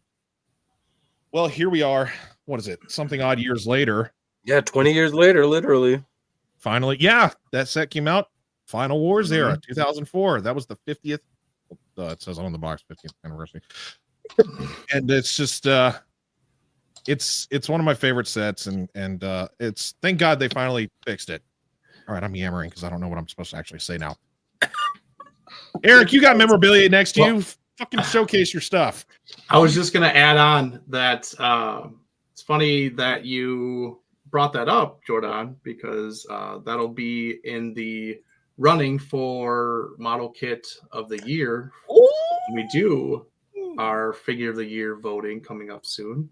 But actually, he just reposted on Twitter that is coming to Wonderfest and is going to be sold at Wonderfest again. So it's another reissue or another chance to buy it again, because it's going to be at this year's Wonderfest. The second weekend of February is the first Wonderfest. So that is coming there. And yeah, he specifically showed that picture, and I was like, God, this thing is just ugly looking and just sadistic. It's almost a cross between like Dracula and Godzilla 55. It's so weird. It's so weird. So I don't know. It is a creepy looking kit. Everybody was going crazy about it when it hit the internet and the photos were dropping. Yeah, people were making memes. They were talking about it. So yeah, pretty crazy. But yeah, great choice though. Thank you. My collectibles. You got a little stack there. Yeah, I got a few here. I actually thought I didn't have any, but turns out I did have a few, so that's kind of nice.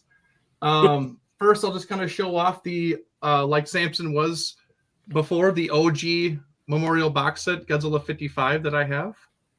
Oh, wait. Here's a bit of trivia. Let me see his profile of his dorsal plates.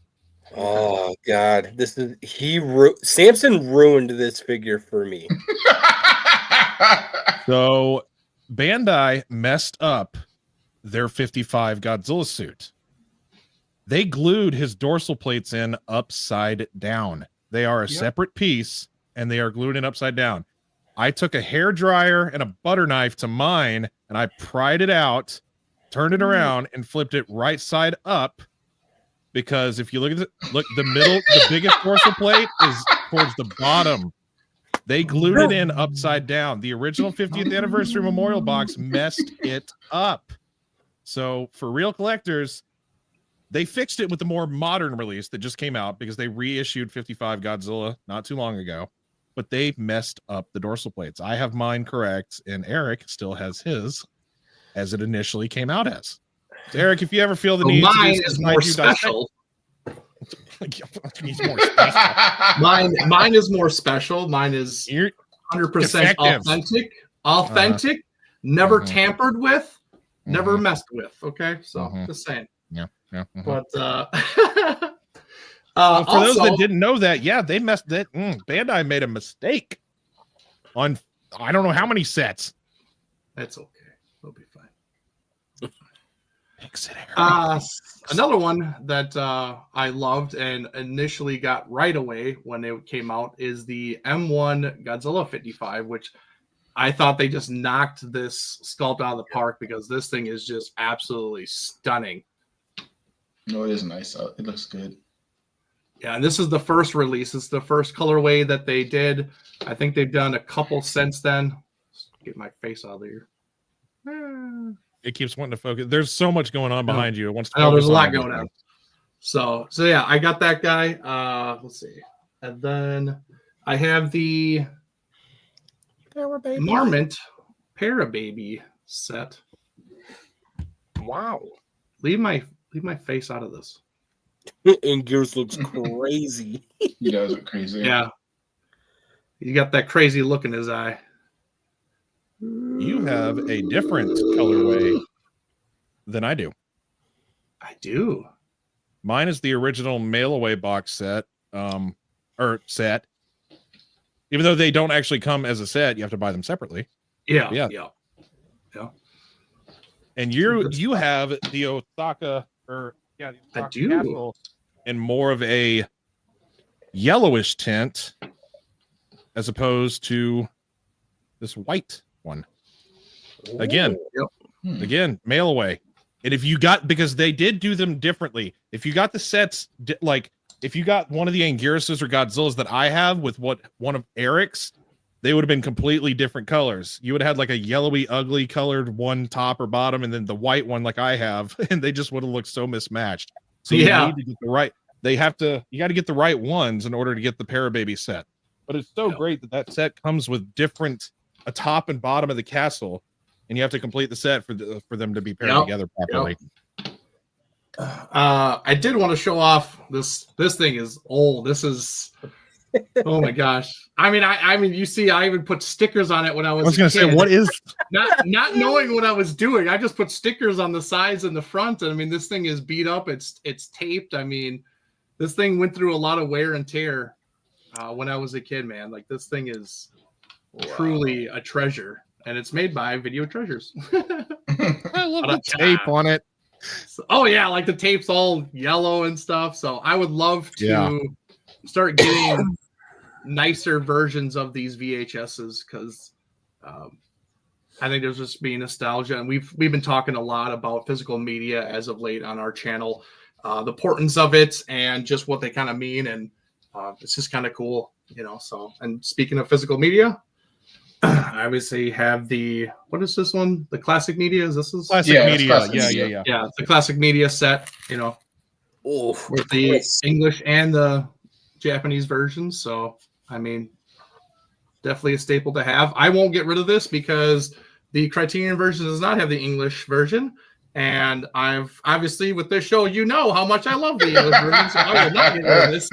So, this is staying until they right that wrong and get the actual English version and a higher quality video. So, but yeah, that's it. That's all I got for my collectibles for 55. Honestly, I don't have a lot.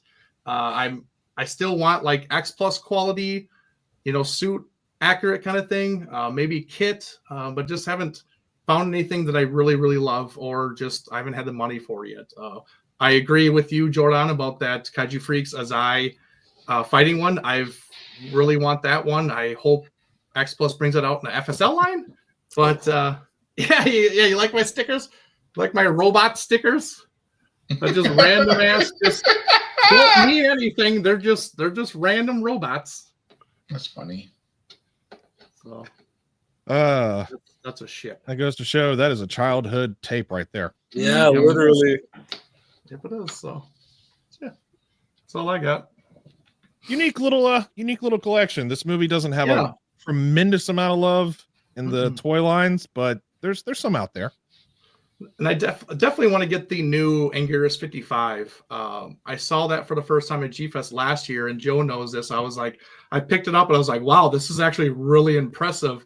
But I never bought it. I kind of skipped on it, and so I kind of regret that. So now it's kind of I'm on the hunt for it, and maybe I'll just grab it next year at G-Fest and get it that way. So, but looks like Joe's trying to show you up there, bro.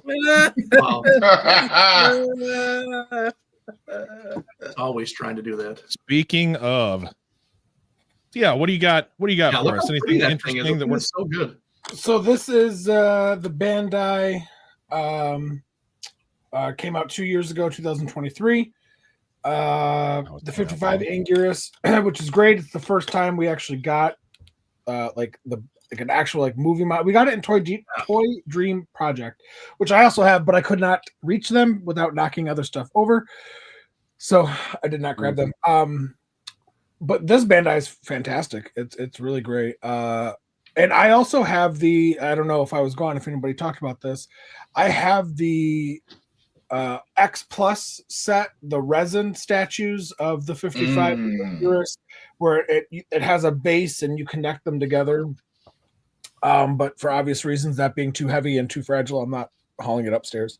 Yeah, no, got but yeah, that's pretty cool. Like I said, the Toy Dream Project, I have the 55 Anguirus and Godzilla. I don't know where I put Godzilla. I couldn't find him in time. So yeah, that's kind of it for me. I don't think I think I have some like marmots and stuff. of 55 Godzilla, but yeah, for the most part, that's kind of it. I don't feel like there's a lot of that representation really. So Not particularly. No. Other than the para babies that me and Eric both showed off at the same time, and there's a Marmot Monster Heaven Anguirus 55. Oh, and Godzilla, but I actually don't have any of those, and I'm a Safubi collector. I don't have those yet. Adrian, did you bring anything from your shelf or no? So to be 100%, I don't have nothing from my shelves for 55. You don't? The only thing I have is the classic media Godzilla raids against, like y'all do. But I do want to remedy that though, because shame this man. shame. Wow. Shame. Wow. Wow. Oh, yeah. Wow. Right?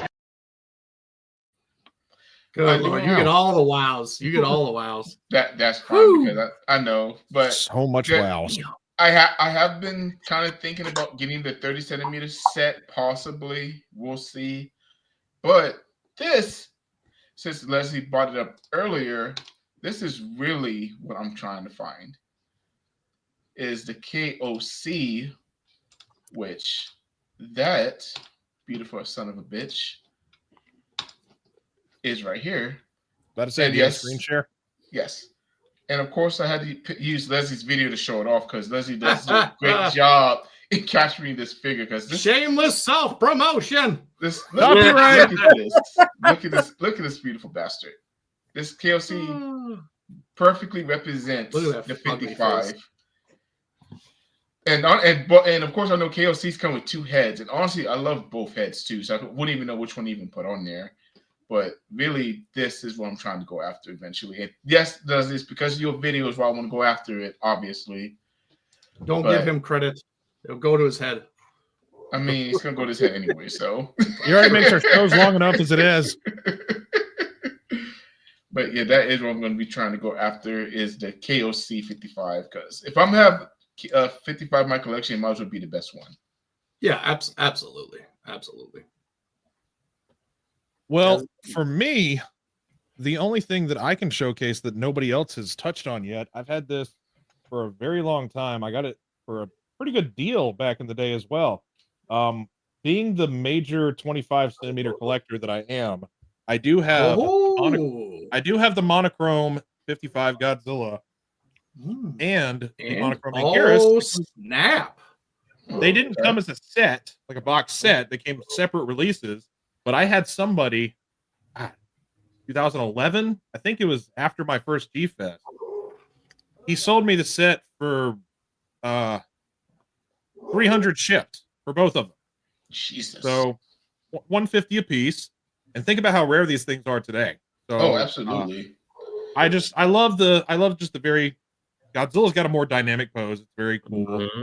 And him turning Anguirus, all fours looking up at him.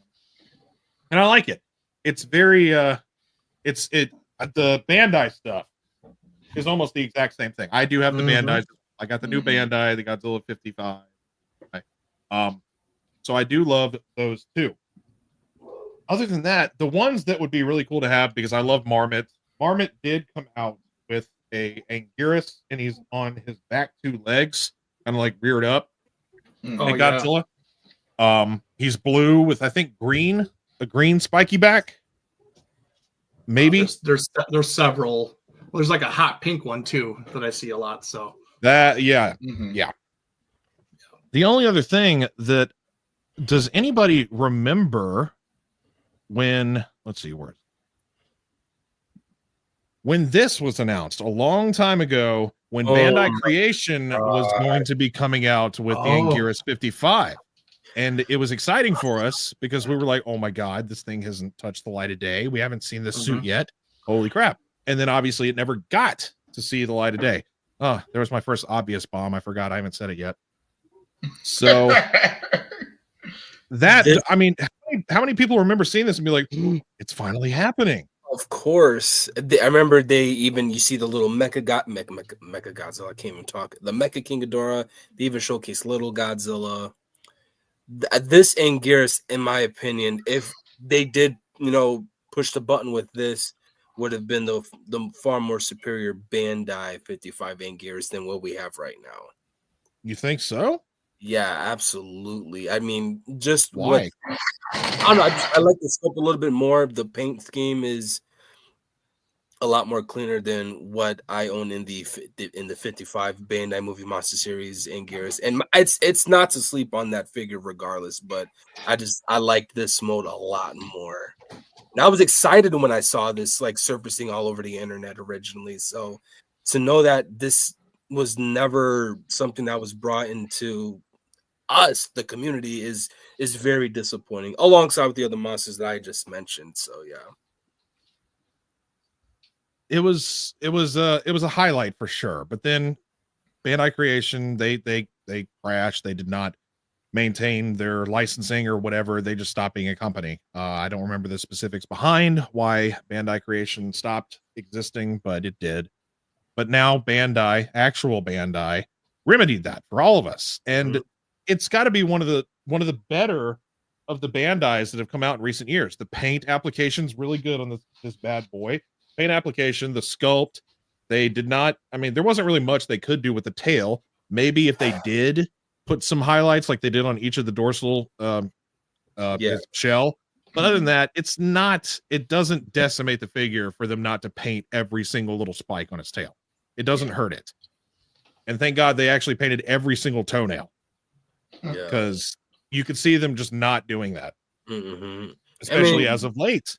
Yeah, and you also get what you pay for, especially when it comes down to the Movie Monster Series line. So, yeah. Well, awesome. Okay, so Jordan, you talked about what you wanted to get from what y'all have. Adrian, you don't get to talk. What is y'all's favorite personal piece that you do have? Eric, out of those that you got right there, what if you were going to nail it down? This is my favorite 55 collectible. You're muted. Now you're not.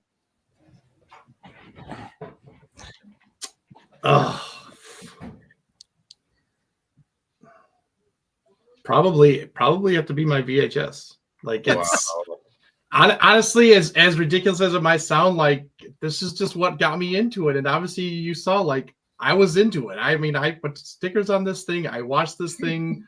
I mean, I did so much. How can you not? Like, this might be my first or second like official Godzilla movie I ever got, besides them being recorded on a VHS or TV that didn't actually have like the sleeve or anything like this. Might be my first one I ever got. So it meant a lot to me. Plus, I love the art on the front that I actually just fell in love with, and it's so good. So it's probably have to go with my VHS on, as weird as it is and the weird as it sounds. I mean, it's like I said, when I saw this, it stuck home. Like it's got the English version on it. That's how I saw it, and that's how I'll always watch it. So, and Corey just commented, never underestimate sentiment.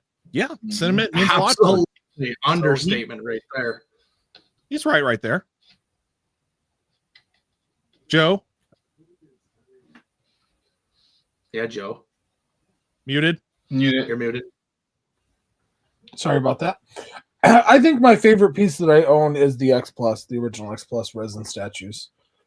Those are pretty cool. Yeah, I remember. Yeah, you said you can't get them right now, but those showed up with, or people had broken spike issues with those a lot. That was a common issue with that set. Anguirus and his tail. Mostly Anguirus. Yes. I don't know how much Godzilla had issues, but the Anguirus with his spikes was a reoccurring problem for fans. I've got a couple chips. He's missing one of his things. Oh, missing, or just it came off and you glued it back? Well, it's gone. Oh, okay. But did you put it back? No, I don't know where it is. Oh no! Dang. Yeah. Oh well, I mean, I've had it for like 15 years. It was bound to happen. I think I bought those in my first G Fest. I think. Wow. Yeah. But you don't have it anymore, obviously, because you didn't. No, show I got them. They're just over there. I'm not grabbing Oh, them. you just didn't want to. I'm not grabbing them. Just like Joe, I'm not picking those SOBs up, dude. I've already broken enough spikes out of his tail. I ain't gonna break any more. Okay, you get a pass. I'm trying to find a picture of it for y'all, but I just see the box art. I don't see the actual figures.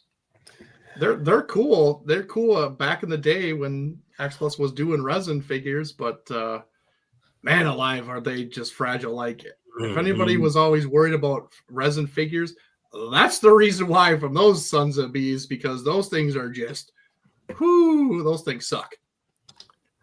So, and they're heavy.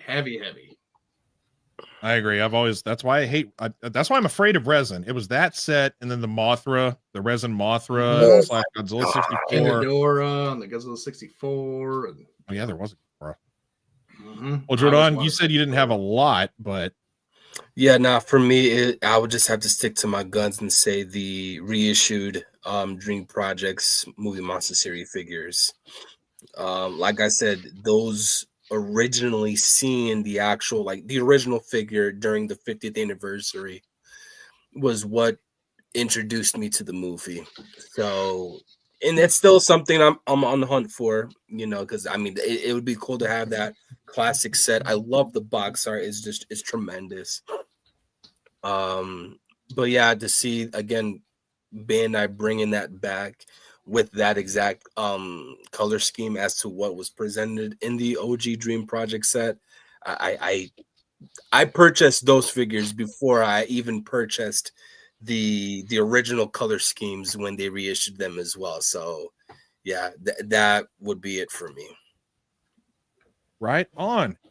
Well, I have one more question. We're about at the 2-hour mark, and it's kind of a combination. It's us wrapping things up as our like final thoughts, but also if this movie, do we like that this movie existed, or would it have been just fine if it skipped right to 62 King Kong versus Godzilla? Do we think if they just went from 54 and then because of the American popularity of because they did Rodan, Mothra, and a bunch of others, Toho did keep on doing giant monster movies and making that rise. But if this movie never happened, would it have been just fine if they skipped straight to King Kong versus Godzilla with the American popularity that it was? Or do we think that this one it should exist and it's fine that it does exist? Would we have been better off with or without it? And go. We needed that movie. Corey just took the words right out of my mouth. Without this movie and what we ended up getting from it, especially with the choreography between Godzilla and Anguirus duking it out, we would have never gotten the true formula that built up the hype for kaiju action. When going back to that movie and looking at the pros and the cons. Fast forward to that, we ended up with King Kong versus Godzilla. And from that moment on, the rest was history, changing up the direction of how they wanted the monsters to look like, fighting one another, instead of, paving away from that realistic take of two giant animals or whatever the case was. So, I mean, I know that there's probably a few people in here that are like, oh, but we like the realistic take, but I mean, they ain't nothing realistic about a freaking kaiju, you know what I'm saying? And they are as animated as they come. And if I want to see two giant monsters duking it out, hence the reason why Godzilla suplexing Kong in GXK was the highlight of that entire movie, was that it was so and unrealistic, but that's what makes kaiju movies an enjoy to freaking watch. So this movie was well needed for sure. And then not only that, but to change up a little bit of how they perceived Godzilla as the years continued on. So yeah, like I said earlier, this was the movie that helped branch out into what we know today as the Godzilla franchise. So this movie was much needed for sure. I can go real quick because I honestly completely agree with Jordan. Everything he said was perfect. I honestly can't even add to that. Good, Jordan. I completely agree with you. Thank you, buddy. Mm-hmm. Samson, you're All right, leading you the dirty show. bastard. Where do you want to go? I don't have a coin. What do you want? I'm gonna let Joe go because otherwise Eric's gonna talk and say everything that you don't get to.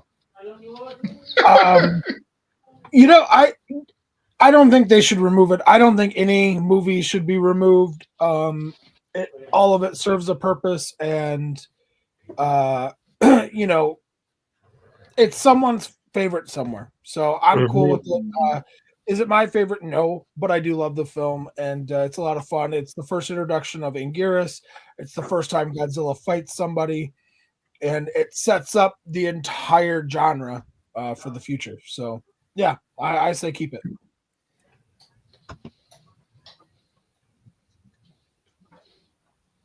Mr. Keep Stone. Keep it. I mean, yeah, like you all said, it's a must need. It jump started stuff. It helped the Toho make Godzilla what it is today.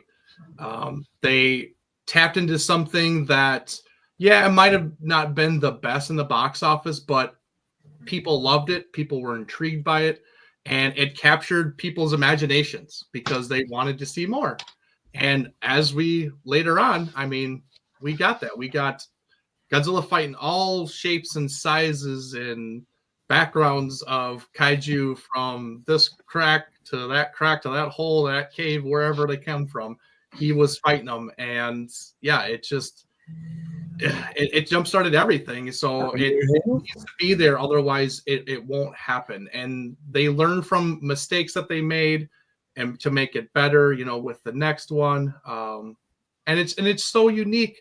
It's such a unique take on Godzilla. The way they shot the film, as we talked about, you know, how fast or slow they went, the tone of it, just everything was done differently that we never saw again.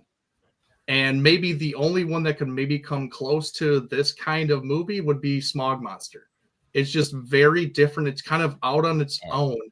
And just how they shot it, the feel of it, and the messages, like all of that's just, it's its own little thing. So yeah, definitely needs to be kept. And yeah, Anguirus made his debut. So I was just curious because I've heard people's opinions that if this movie if they just had skipped straight to the second Godzilla movie being King Kong versus Godzilla, because the popularity of Toho rising with the standalone films, Rodan, Mysterians, Mothra, and what have you, those became popular in the US as well because they came out very, very shortly after. 55, there was a 4-year gap between 55 and Gigantus in 59 because it didn't hit American cinemas until 1959. I think that Rodan and Mysterians hit before it did, like an English copy of that. Unless I'm Gigantus was shown with Rodan sometimes in theaters. Alongside, okay. Yeah. They double booked it. Yeah.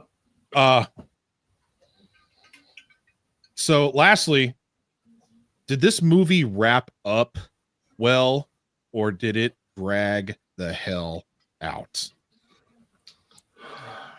How do we feel about the finale of this movie? Since we're getting to the finale of the show, how did we feel about the finale of the movie? I personally feel like it definitely did drag from the ending of Godzilla versus Anguirus to the actual ending of the movie. I just feel like at that point the rest was just, my attention was already drawn somewhere else, and it wasn't even the freaking movie because it just kept on going and going. And again, we already discussed this. The story was just all over the place, and there was really not a set in stone type of vibe in the entire movie. So it definitely felt like it was dragging for sure. Right on.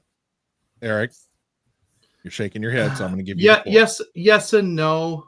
I mean, it kind of got repetitive, you know, seeing the planes come in and out, blowing boom, boom, boom, boom, and you keep seeing that. But I guess it gave you the scale of how long and how much they had to do to bury him, because obviously he is not small, and that was not a small kind of crevice canyon that he was in.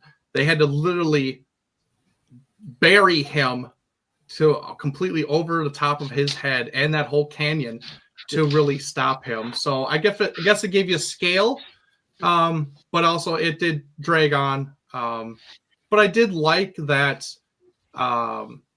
this movie showed that they beat Godzilla by like natural means or a natural environment, or in that way, just like Godzilla -1, where they use physics and gravity and the pressure of the ocean and everything. They just use the pressure and the weight of ice and snow to encase him in a iceberg where he couldn't move and he was just gonna fall asleep and just stop attacking. I like that they did that, where it didn't take a special weapon, it didn't take some cockamamie idea or plan to really do. They're like, hey, we're just gonna bury him with ice and we're gonna win. That is it. That is as plain as you're gonna get, honestly. So I did like that. It was very different. You didn't see that throughout the series. It was always something kind of cocked up and everything. And then the tribute or the goodbye from Tsukioka to Kobayashi, I thought it was heartfelt. Earlier on, we were talking about the Japanese and the English versions. I still think the English did a better job because they narrated what Tsukioka was thinking, and then it went into his speech, and it made it more heartfelt that he did lose his best friend and that he thanked him for what he did as him showing the way, and so they could actually stop Godzilla. So overall, it was a little long, but I think needed. They were strategic with how they were going to finish Godzilla off. Yeah. They had to be. Joe, I'll let you go next, unless you don't have. Yeah, I don't have anything real different to say than what Eric pretty much just said. So, and I don't want to, rehash what other Reiterate. people said. Yeah. Adrian, that leaves you, buddy. And so I'm kind of on the same boat as Jodan. It wasn't really them defeating Godzilla was what threw me off. It was the time in between Godzilla being Anguirus and them fighting Godzilla at the end. That long slow period is what kind of takes you away from the whole movie. So I wish all that was in there. That wasn't necessary, honestly, because we didn't really get anything out of it. But them stopping Godzilla, that part was awesome, and I did enjoy the ending of the movie. Right on. You all make valid points, but I feel that the lull between the fight and then the ice, the avalanche sequence, it did kind of take away from it. This human story didn't really add any tension or intrigue to the climax of the film. As opposed to 54, you had the devastation of Osaka, or the devastation of Tokyo, and then like the kids singing, and it's all sad and dramatic. This one, it was just kind of like it didn't have that same like emotional feel. Osaka being destroyed, sure, there was the plant manager being like, well, look, there's where our cannery used to be, but we'll rebuild, we'll be fine. And they continued on flying planes and doing stuff. And then it's however long later. Oh, there's Godzilla again. I found him, guys. Eric. So I have a question. You liked -1, right? I did. And you felt that the pace was good. Everything went smoothly. The human story was good. If I'm that's what you're about to... did it go smoothly in -1? Like did it everything flowed, everything worked towards the end, everything was good, you thought? Yes, and I know what you're getting at, but I'm just yes, I do think that the pacing was good because the human to monster ratio was entertaining and gripping. With 55, it wasn't really, oh man, let's see what the humans are doing now. It did not have that same punch. So there was a lull. There was a lull between Anguirus and Godzilla fighting and Godzilla being avalanched to death. The humans, I wasn't like, oh man, I wonder if the humans are okay. What's happening with their story? And -1, yes, we gave a shit. I see you were trying to entrap me. I see you were trying to entrap me by being like, but the pacing of -1 was good, wasn't it? How can you say that when they're almost literally the same movie? Think about it. Think about it. Think about how it ends, how it leads up to the ending, what kind of story they have. It's a survival one. Okay, they're trying to put their lives back to normal. You have a fighter pilot, in the end, risking his life, going to sacrifice his life to stop Godzilla for the greater good, just like Kobayashi did. I mean, and if you're saying that -1 was good as the pacing and the story, if you think about it, Rage Again is almost right there with -1 and how they made the movie and how it paced and everything and how it finished. So I can answer that. I can answer that question for you. Please do. Because okay, so in -1, we for that law that we get, we see the plan. Them trying to, they need a plan to defeat Godzilla. We see them trying to recruit the repairmen to fix the fighter pilot to continue with their plan. All this to stop Godzilla. When Godzilla Rage Again, they don't really do any planning. It's just, they go to a bar to get some drinks. Yeah, exactly. They go to the bar to get some drinks, and then shit, we found Godzilla again on accident. So wouldn't that be the weaker story?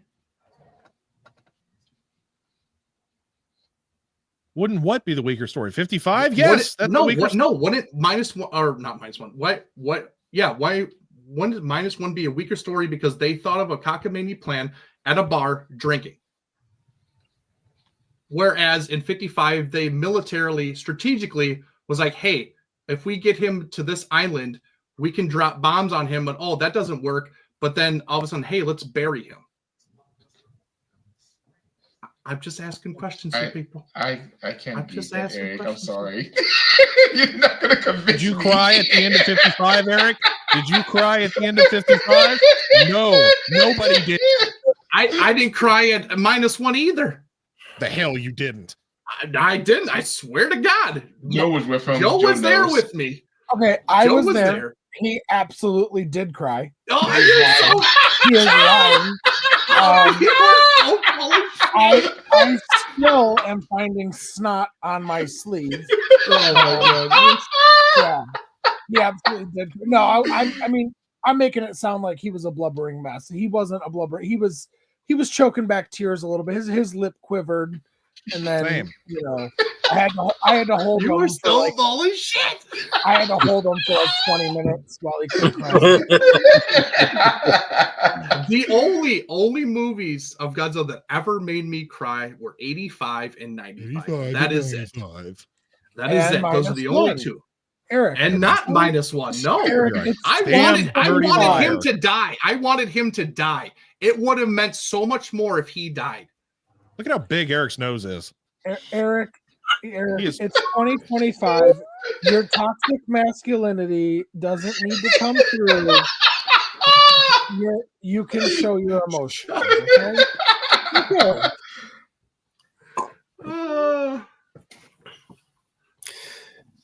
All right. Well, that was still fun. 70 years. So we have 2 back-to-backs. Our original Godzilla is now 70 years old, and his first ever brawling buddy is now 70 years old. That's awesome, Rich. That is awesome. Yeah. Normal people cried at this movie. The one that's more important, not this one we're talking about right now. I like that. Monster Kid Corey says men should cry more. Cries at Godzilla raids again. Not like that. That's funny. Yeah, I cried. I cried at Godzilla raids again because I was wondering when it was going to be over. You already had a biased negative opinion on the movie already that you didn't even give it a chance. I did give it a chance. I like the Japanese No, you version. didn't. I would like to watch the Japanese again, not the English though. Oh, that was all right. We're about to talk Banana oil. Oh, actually, this was the banana oil situation. I'm not going to bring up the clip, but how many folks did know and did not know that George Takei was responsible for assisting in the dub of the English version of this film? There's a clip in a documentary from 2004 or so. It came from Japan, and you see a short snippet. I found it online again. Me and Eric were talking behind the scenes earlier this week, and he was like, "What? No." And he talks about the use of the term banana oil in the English copy or the English dub of this movie.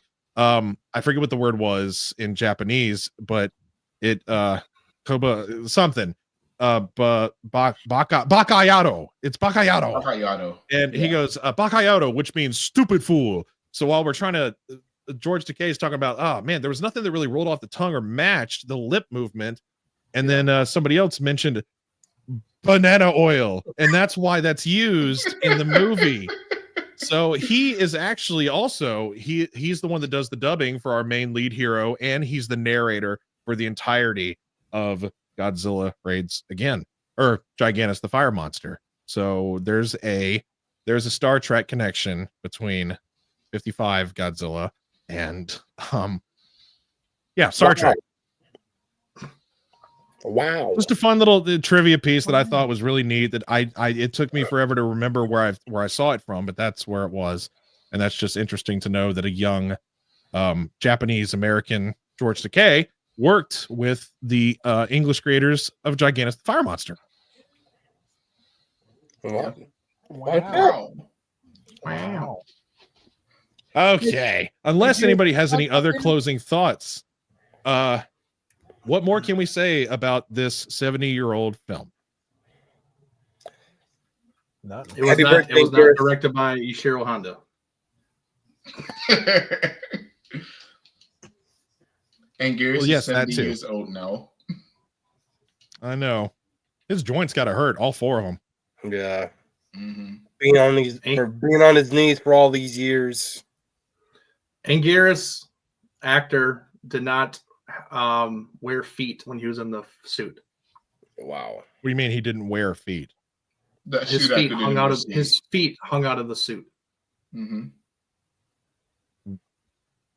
Where? They didn't in every slip single scene. In every scene. I saw that too. I've seen that too. Well, thank you for ruining the movie for me, Aaron.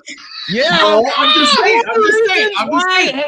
When you watch it again, always try to look for his back feet, because something is always blocking his feet, or it's a low shot, or it's a high shot where they're not focusing on his feet.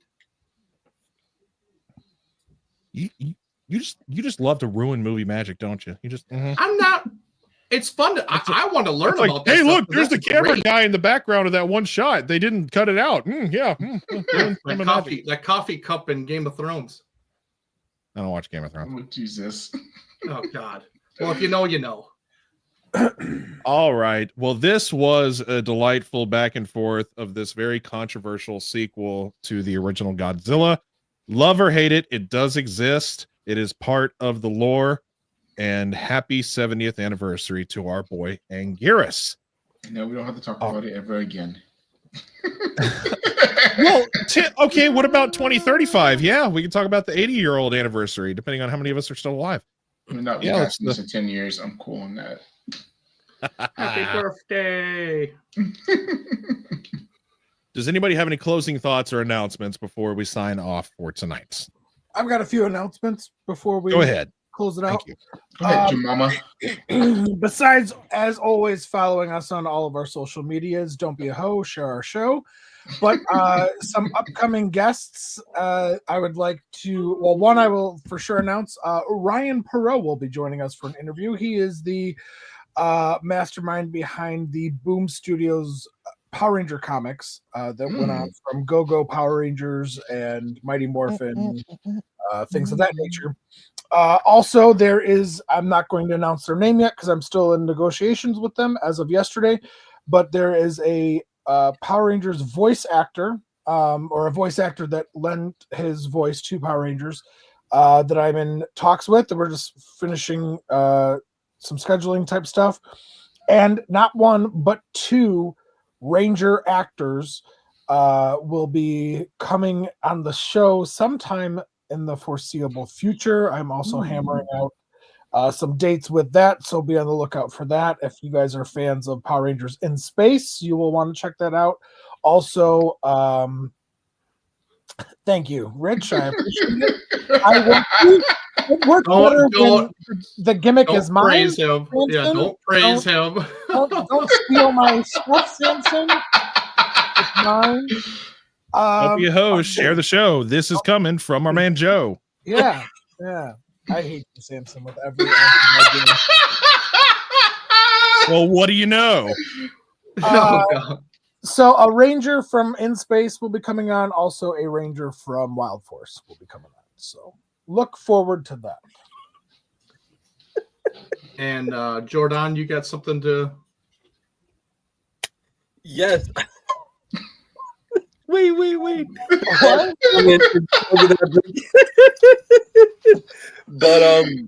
look at Rich. He's like, put it on a shirt. Put it on a bumper. Don't be a hoe. Joe's face in a speech bubble where it says, "Don't be a hoe. Share the show." Mm-hmm. But to hop on the, future guests that we'll be having here with us at MWA, we will also be interviewing none other than one of the original voice actors of our beloved hero in that of Ultraman Zero, David Van Thomas, which we are looking at the 31st of January, somewhere around 6 p.m. Central. Where are the other time zones? That's 7 p.m. Eastern. And what's the other time zone? 3 p.m. Pacific. 3 p.m. Pacific. 4 p.m. 4 p.m. Sorry. 4 p.m. So for anybody who absolutely loves Ultraman, specifically Ultraman Zero, by all means, make sure to subscribe to our channel. Hit that notification bell button for whenever it is that we do go live with David. He is excited to be here with us. So stay in tune for that. There are other individuals that we have also gotten in contact with, but for obvious reasons, we're going to stay hush-hush for it because, just stay in tune. And also subscribe. Just remember to subscribe.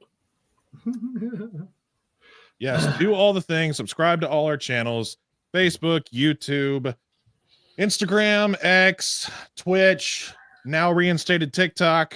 We'll see if we can get that back on board again. Wait, TikTok was Figure it out.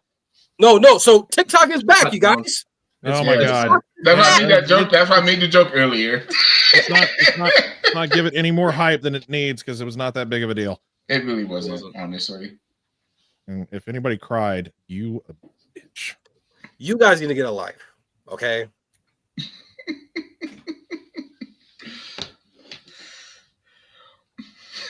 Adrian, you sound like you're about to say something. You're like breathing in like you had something to say. No? Yes?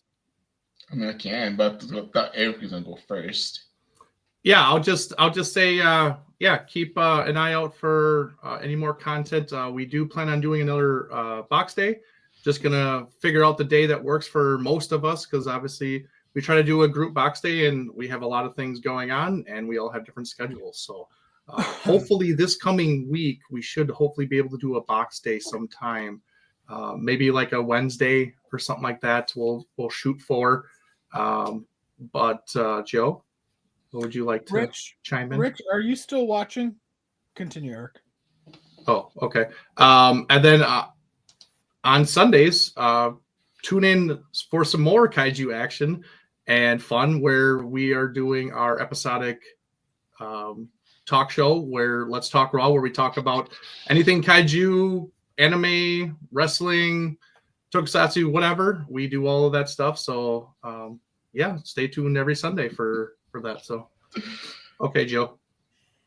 Because he ain't a how. How? Because you ain't a hoe. Well, Rick, to prove you ain't a hoe, share the show because you got a big audience. That's all I was gonna say.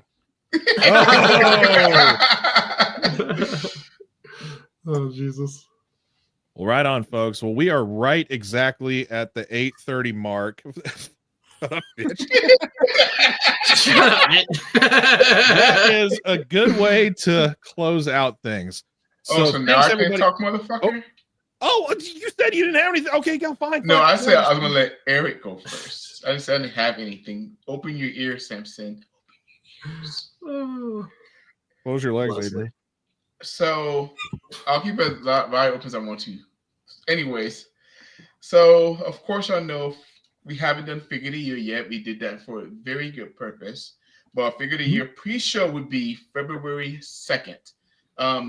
Probably the same time, 5 p.m. Central Time. So definitely tune in for that.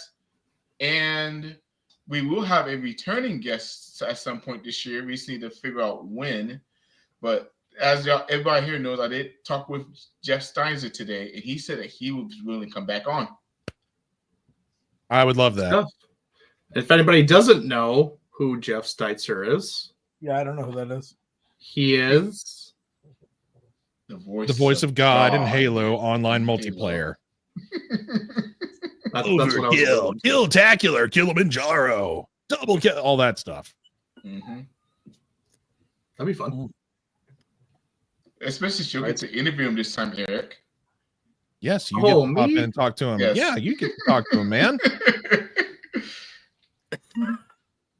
Well, right on, fellas. Everybody out there, thanks for chiming in and making this a fun show. We had a good audience, good chat. What's the words? God damn it, I can't close out because I don't know how to talk. Oh, good communication. That is absolutely correct. It will be the Conversation of African American Collectors show on Collector Monsters February 1st. So me and Jordan, we see you then also. Interesting. Right on. I didn't know that. It's the African American show featuring one Puerto Rican. I was gonna say. I think isn't there two of them? I could have sent you so many more inappropriate jokes than I already did. Jordan's African American adjacent for this show. Yeah. African American adjacent. He's the villain. Okay. All right, let's get out of here before I get canceled. No shit. All right, folks. That was a good time. Thank you for the audience for keeping the show alive and lively and fun. And everybody, don't forget, as per always, to embrace the attitude. Have a good night, folks.